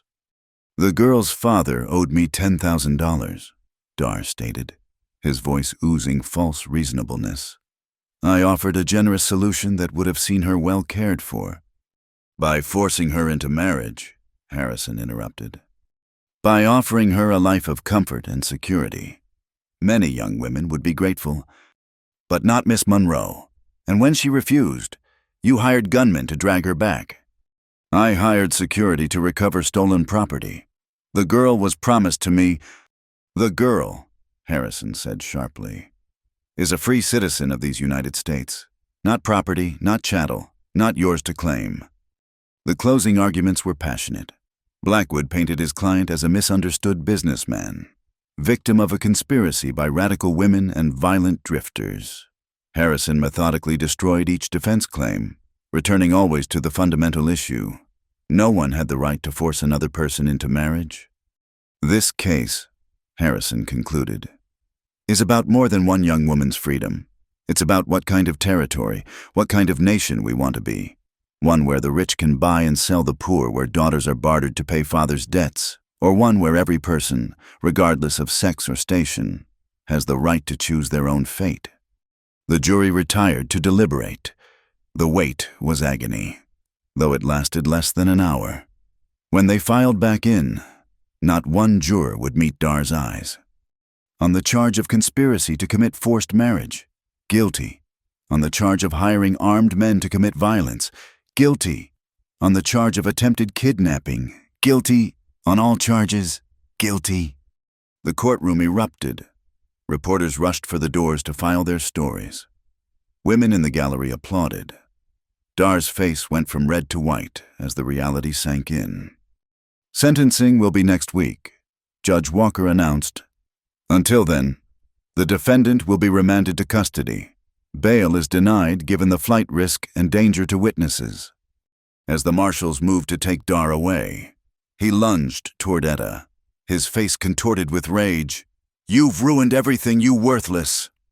Colt stepped between them, and Dar found himself facing not one defender but many. Helen, Clara, even young Timothy Walker formed a protective wall around the Monroe sisters. "Take him away," Judge Walker ordered coldly. "And Mr. Dar, I'd think very carefully about any further threats. The court takes a dim view of intimidating witnesses." As Dar was dragged out, still shouting, Etta felt her knees go weak. Anna and Rose caught her, holding her up. "It's over," Rose whispered. "You won." "We won," Etta corrected, looking at all the faces around her. "All of us." Outside the courthouse, the crowd had grown. As news of the verdict spread, cheers went up. Women reached out to touch Etta's hands, to thank her for her courage. Reporters shouted questions. Miss Monroe, how does it feel to make history? Will you return to Dunmore Ridge? What are your plans now? Clara fielded the questions with practiced ease while they made their escape to waiting carriages. But one reporter's question stuck with Etta. Do you have any words for other women in similar situations? She paused on the carriage step, looking back at the eager faces. Yes, she said clearly. You are not property. You are not payment for someone else's debts. You have the right to choose your own path, and if someone tries to take that choice away... She glanced at Colt, at Helen, at all of them. Find people who will stand with you. They exist, and together, you're stronger than those who would cage you. That evening, in Clara's hotel suite, they celebrated quietly. The battle was won, but everyone knew the war for women's freedom was far from over. Still, today was a victory worth savoring. What will you do now? Clara asked Etta. You and your sisters are welcome at my boarding house as long as you need. Etta looked at her sisters, then at Helen and Colt. I think I'd like to go back to the ranch. All of us, if Helen will have us. There's work to do, a life to build. The mad dog always has room for more hands, Helen said with a smile. Especially hands that know how to fight for what's right. As the evening wore on, Etta found herself on the balcony, looking out over Denver's gas-lit streets. Colt joined her, standing quietly at her side. Any regrets? He asked eventually. No, she said without hesitation. For the first time in my life, I chose my own path. Whatever comes next, at least it's my choice. That's all any of us can ask for. Colt agreed. The freedom to choose. They stood together in comfortable silence. Two people who'd found something worth fighting for in each other and in the principle that no one should be owned. Tomorrow would bring new challenges. But tonight, freedom tasted sweet as the cool mountain air. The journey back to Mad Dog Ranch was different from their desperate flight weeks earlier. This time, they rode in daylight, heads high, with legal vindication at their backs. Franklin Darr was behind bars awaiting sentencing, his empire of fear crumbling as emboldened debtors challenged his contracts in court. The Monroe sisters rode together, Anna on a gentle mare, Rose sharing Etta's mount, their faces bright with the promise of a new life. Look, Rose pointed excitedly as the ranch came into view. It's just like you described. The Mad Dog looked particularly welcoming in the afternoon sun. Its buildings nestled peacefully in the valley. Old Jake emerged from the barn, his weathered face breaking into a rare smile. Well, I'll be damned, he said, then caught himself, glancing at the young girls. Pardon my language. Good to see you back safe, Mrs. Travers. And with additions to the family, I see. Jake, meet Anna and Rose Monroe. Helen said, they'll be staying with us, learning the ranch trade. Monroe girls, eh? Jake studied them shrewdly. Got the same steel in your spines as your sister. I'd wager we'll make ranch hands of you yet. That evening, after a hearty supper that tasted like heaven after weeks of tension and travel, they gathered on the porch to discuss the future. The stars were just beginning to appear, and somewhere a coyote called to its pack. We'll need to build on, Helen mused. Another room or two? Can't have you girls crowded into one space forever? We can help, Anna said eagerly. Father never let us learn much beyond housework, but we're quick studies. First things first, Colt interjected. You'll need to learn to ride properly. Can't work a ranch if you can't sit a horse. And shoot, Helen added. Every woman out here should know how to defend herself. Etta watched her sister's eyes widen with excitement rather than fear. The change in them over the past weeks was remarkable. Gone were the cowed girls who'd lived under their father's thumb. In their place sat young women ready to embrace a life of freedom and self-reliance. There's something else, Clara said. She'd accompanied them back to the ranch, planning to stay a few days before returning to her boarding house. I've been thinking about expanding my operation. Maybe opening a second location, closer to this area. A place where women can learn trades, gain skills to support themselves. Here, Helen asked with interest. Why not? This ranch is already a sanctuary. We could build a proper schoolhouse, bring in teachers for various trades. Seamstressing, yes, but also telegraphy, bookkeeping, even basic law. Give women options beyond marriage or other arrangements. The idea sparked immediate enthusiasm. They talked late into the night, plans growing more elaborate with each passing hour. By the time they retired, the vision had expanded to include dormitories, workshops, even a small library. Over the following weeks, life at Mad Dog Ranch settled into new rhythms. Etta rose at dawn to help with chores, finding unexpected satisfaction in the physical labor. Her hands grew even more calloused, her arms strong from hauling water and feed.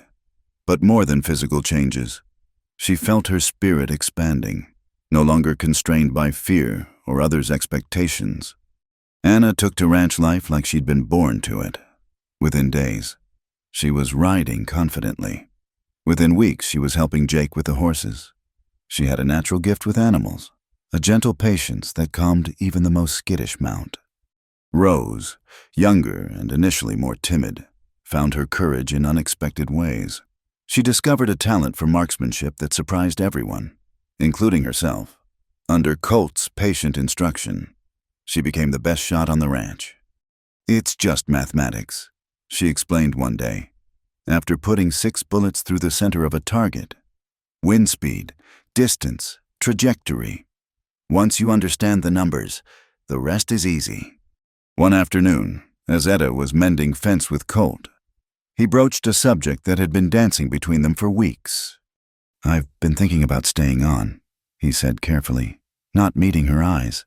Permanent like. Helen says she could use a full-time foreman, especially if this school idea takes shape.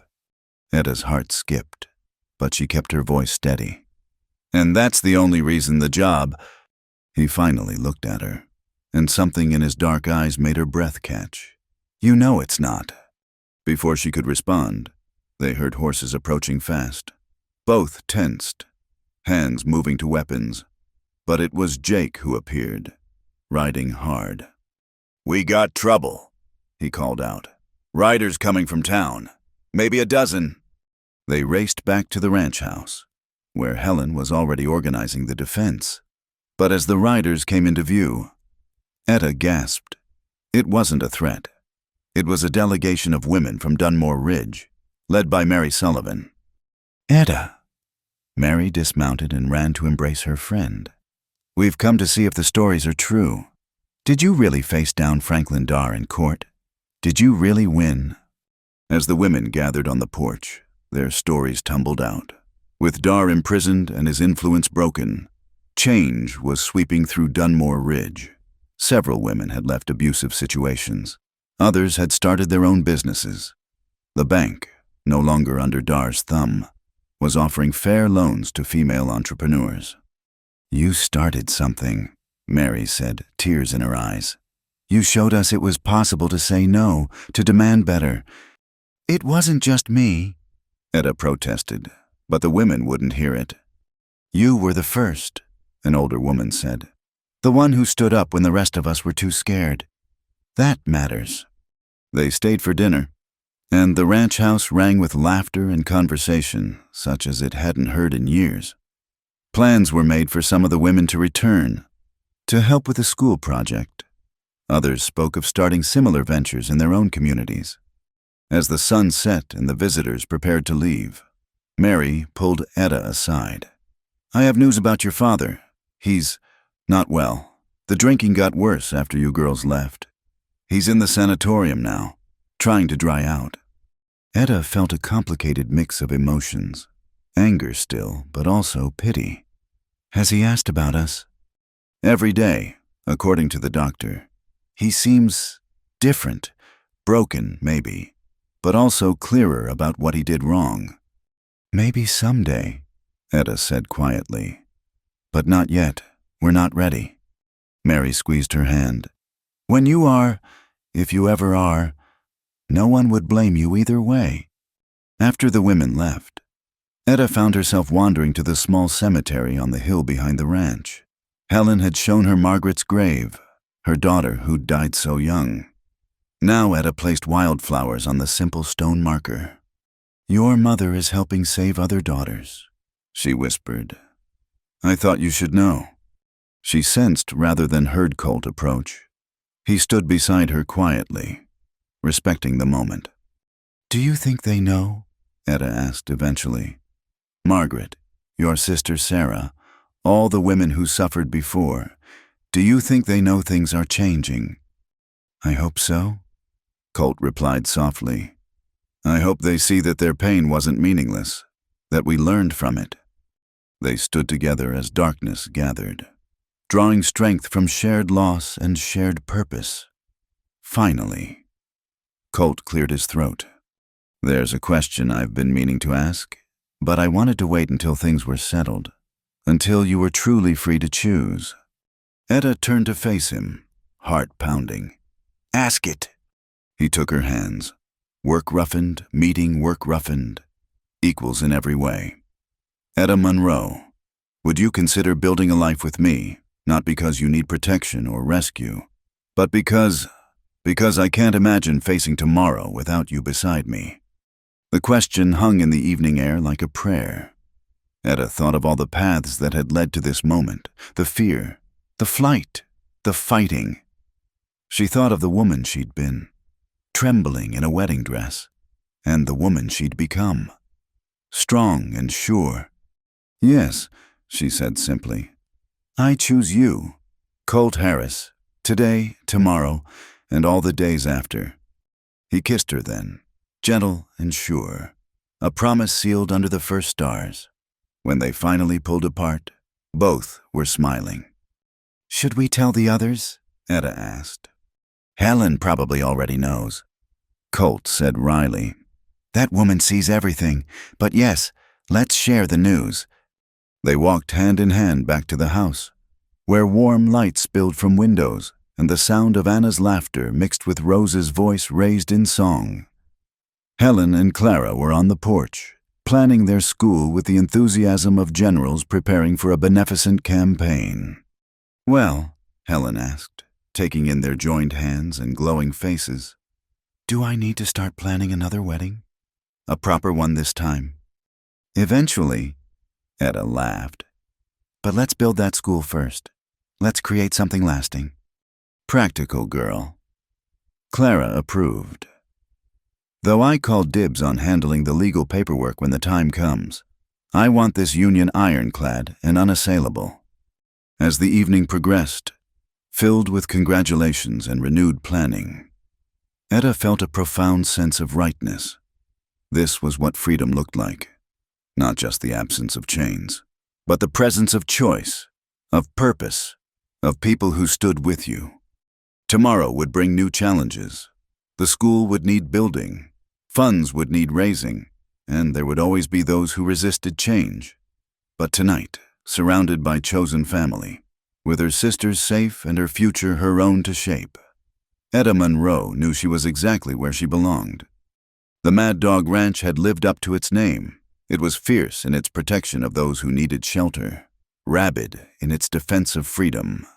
And now it would become something more, a beacon of hope for women seeking to write their own stories.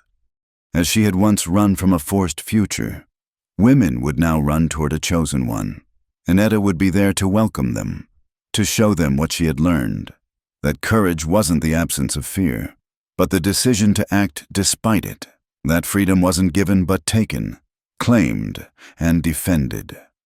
The stars wheeled overhead, indifferent to human struggles, but below them, in a ranch house in Colorado, the future was being rewritten one choice at a time. 3 years had passed since that desperate flight from Dunmore Ridge, and the Mad Dog Ranch had transformed beyond anyone's wildest dreams. Where once stood a simple ranch house, now sprawled a complex of buildings, dormitories, workshops, a proper schoolhouse, and at the center of it all, the original house where it had all begun. Etta stood on the porch of the small cabin she and Colt had built with their own hands, watching the sunrise paint the mountains gold. In her arms, a bundle stirred. Little Hope, just 3 months old, named for the future she represented. "She's got your stubborn streak," Colt said, joining them with 2 cups of coffee. "Kept the whole ranch up last night with her fussing." "She's got your eyes," Etta countered, accepting the coffee gratefully. "And your way of making sure everyone knows when she's unhappy." They stood together, watching as the ranch came alive. Women emerged from the dormitories, some who'd been there for months learning trades, others newly arrived and still finding their feet. Anna, now 19, and Helen's right hand in running the horse operation, was already in the corral working with a young mare. Rose, at 15, could be seen through the schoolhouse window, preparing lessons for the younger children who'd come with their mothers. "Hard to believe it all started with you pointing a Winchester at Franklin Dar," Etta mused. "Started before that," Colt corrected gently. "Started the moment you decided you were worth more than being traded for a debt." The sound of an approaching wagon drew their attention. It was Clara, arriving for the monthly board meeting. But she wasn't alone. Beside her sat a man Etta hadn't expected to see again, her father, Josiah Monroe. He looked older, grayer, but clearer-eyed than she'd ever seen him. The bloat of alcohol was gone, replaced by a gauntness that spoke of hard-won sobriety. "Etta," he said, climbing down from the wagon with difficulty.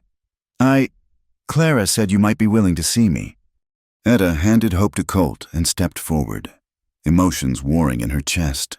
"Father, I know I have no right to be here," Josiah said quickly.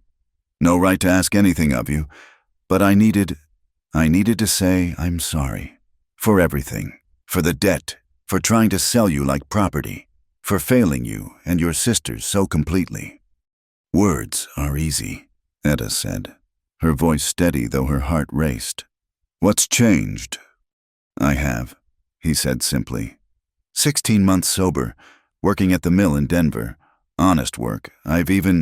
He paused, seeming embarrassed. "I've been speaking at the temperance meetings, telling my story, warning other men about what gambling and drinking can cost. Not just money, but daughters, family, everything that matters." Anna and Rose had appeared, drawn by the commotion.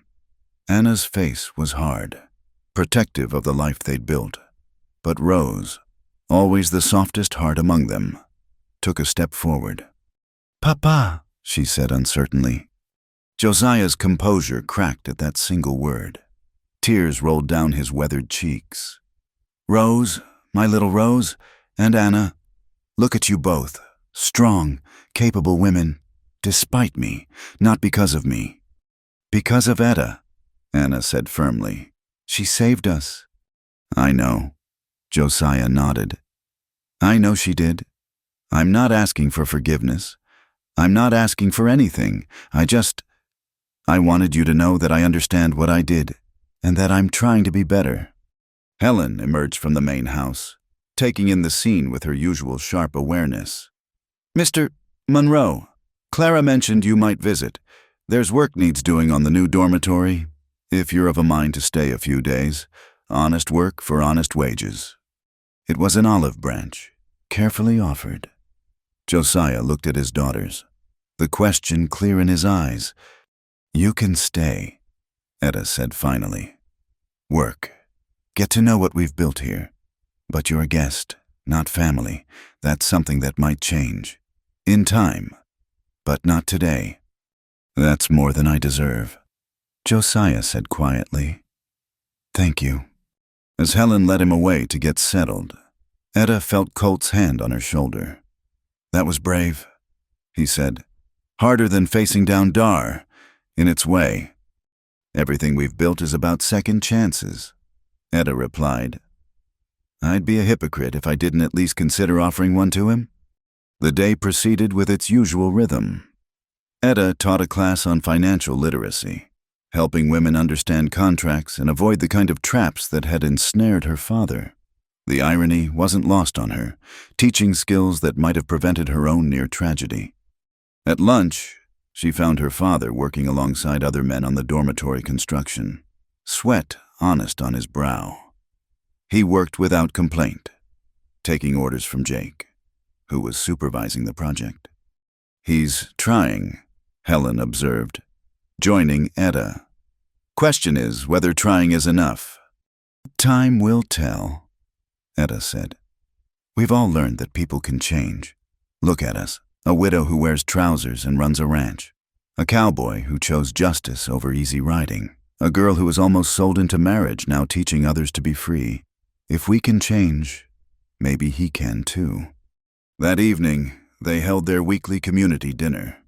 The dining hall, built the previous year, rang with voices, women sharing stories, children playing between the tables, men who worked the ranch or came to court, the students joining in the communal meal. Josiah sat quietly at a corner table, observing but not intruding. Etta saw Rose slip over to sit with him, her kind heart unable to leave him entirely alone. Anna followed eventually, protective of her younger sister but willing to extend cautious kindness. After dinner, there was music. One of the women had brought a fiddle from back east, another played guitar. Colt had a surprisingly good voice, leading the group in frontier songs and hymns. Hope slept peacefully in Etta's arms, lulled by the music and surrounded by the extended family of the ranch. "I have an announcement," Clara said, rising as the music paused. "I've received word from Denver. The territorial legislature has passed the Women's Property Act, allowing married women to own property and businesses in their own names. It's not everything, but it's a start." Cheers erupted. It was a victory they'd worked toward, writing letters, hosting legislators, proving by example that women could manage their own affairs. "There's more," Clara continued. "They've also allocated funds for educational initiatives. The Mad Dog Women's Academy is now officially recognized and partially funded by the territory." More cheers, hugs, tears of joy. Everything they'd built had legitimacy now, protection under law. It couldn't be easily destroyed by the next Franklin Dar who came along. Later, as the gathering wound down, Etta walked among the buildings they'd created. The school where Rose taught children their letters. The workshop where women learned telegraphy, a skill that could take them anywhere. The library, small but growing, filled with books donated from across the territory. The riding arena where Anna taught horsemanship to girls who'd never been allowed near a saddle. At the cemetery on the hill, fresh flowers marked Margaret's grave. Beside it now stood another marker.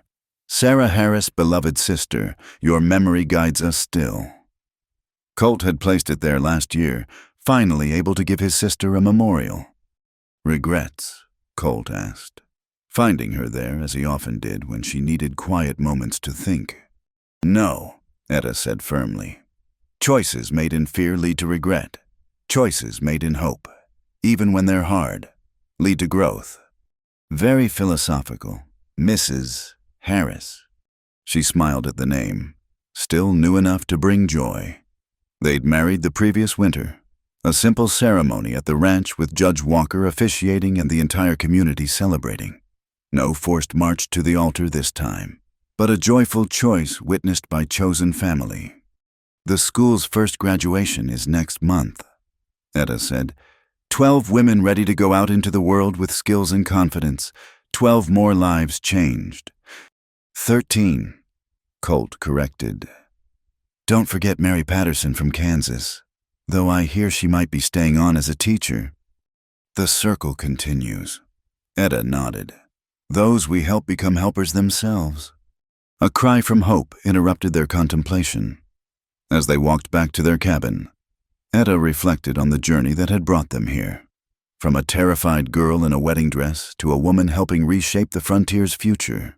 From a cowboy haunted by failure to a man who'd helped build a sanctuary. "What do you think Hope's world will look like?" she asked as they settled their daughter for the night. "When she's our age." "Freer," Colt said with certainty. "Thanks to women like you and places like this, Maybe by then, no girl will face what you faced. That's worth working for. Etta agreed. Worth fighting for. As sleep claimed them. The Mad Dog Ranch settled into peaceful darkness, but it was a darkness lit by hope windows glowing with lamplight as women studied, dormitories filled with dreams of independent futures, a main house where Helen Travers still sat planning the next expansion, the next improvement, the next step toward freedom. Tomorrow would bring new challenges, new women seeking sanctuary, new battles to fight. But tonight, all was well at the Mad Dog Ranch. The girl who'd been marked for sale had become a woman who helped others buy their own freedom. The cowboy who'd raised his rifle in defense of justice had helped build something worth defending. And somewhere in Denver's prison, Franklin Darr served his sentence. His empire of fear reduced to nothing by one young woman's courage to say no and a community's determination to stand with her. The world was changing, one choice at a time, one life at a time. In her daughter's room, Etta placed a small journal, a gift for the future. On the first page, she'd written, "Dear Hope, you were born free. Many women fought for that freedom. This is their story, and yours. May you always have the courage to choose your own path. Love, Mother." The legend of the girl saved from a forced marriage and the cowboy who raised his rifle for justice had become more than a story. It had become a movement, a promise, a hope for all daughters of the frontier that they too could be free. Thank you all for listening to this story of courage, freedom, and hope in the Old West. I'd love to know where you're listening from. Please share in the comments below so we can connect and discuss your thoughts about Etta and Colt's journey. If this story touched your heart, please subscribe to Wild West Stories 1850. Hit that like button. And don't forget to click the hype button so more people can discover and enjoy these tales of the American frontier. Your support helps bring these historical stories to life. Until next time, partners.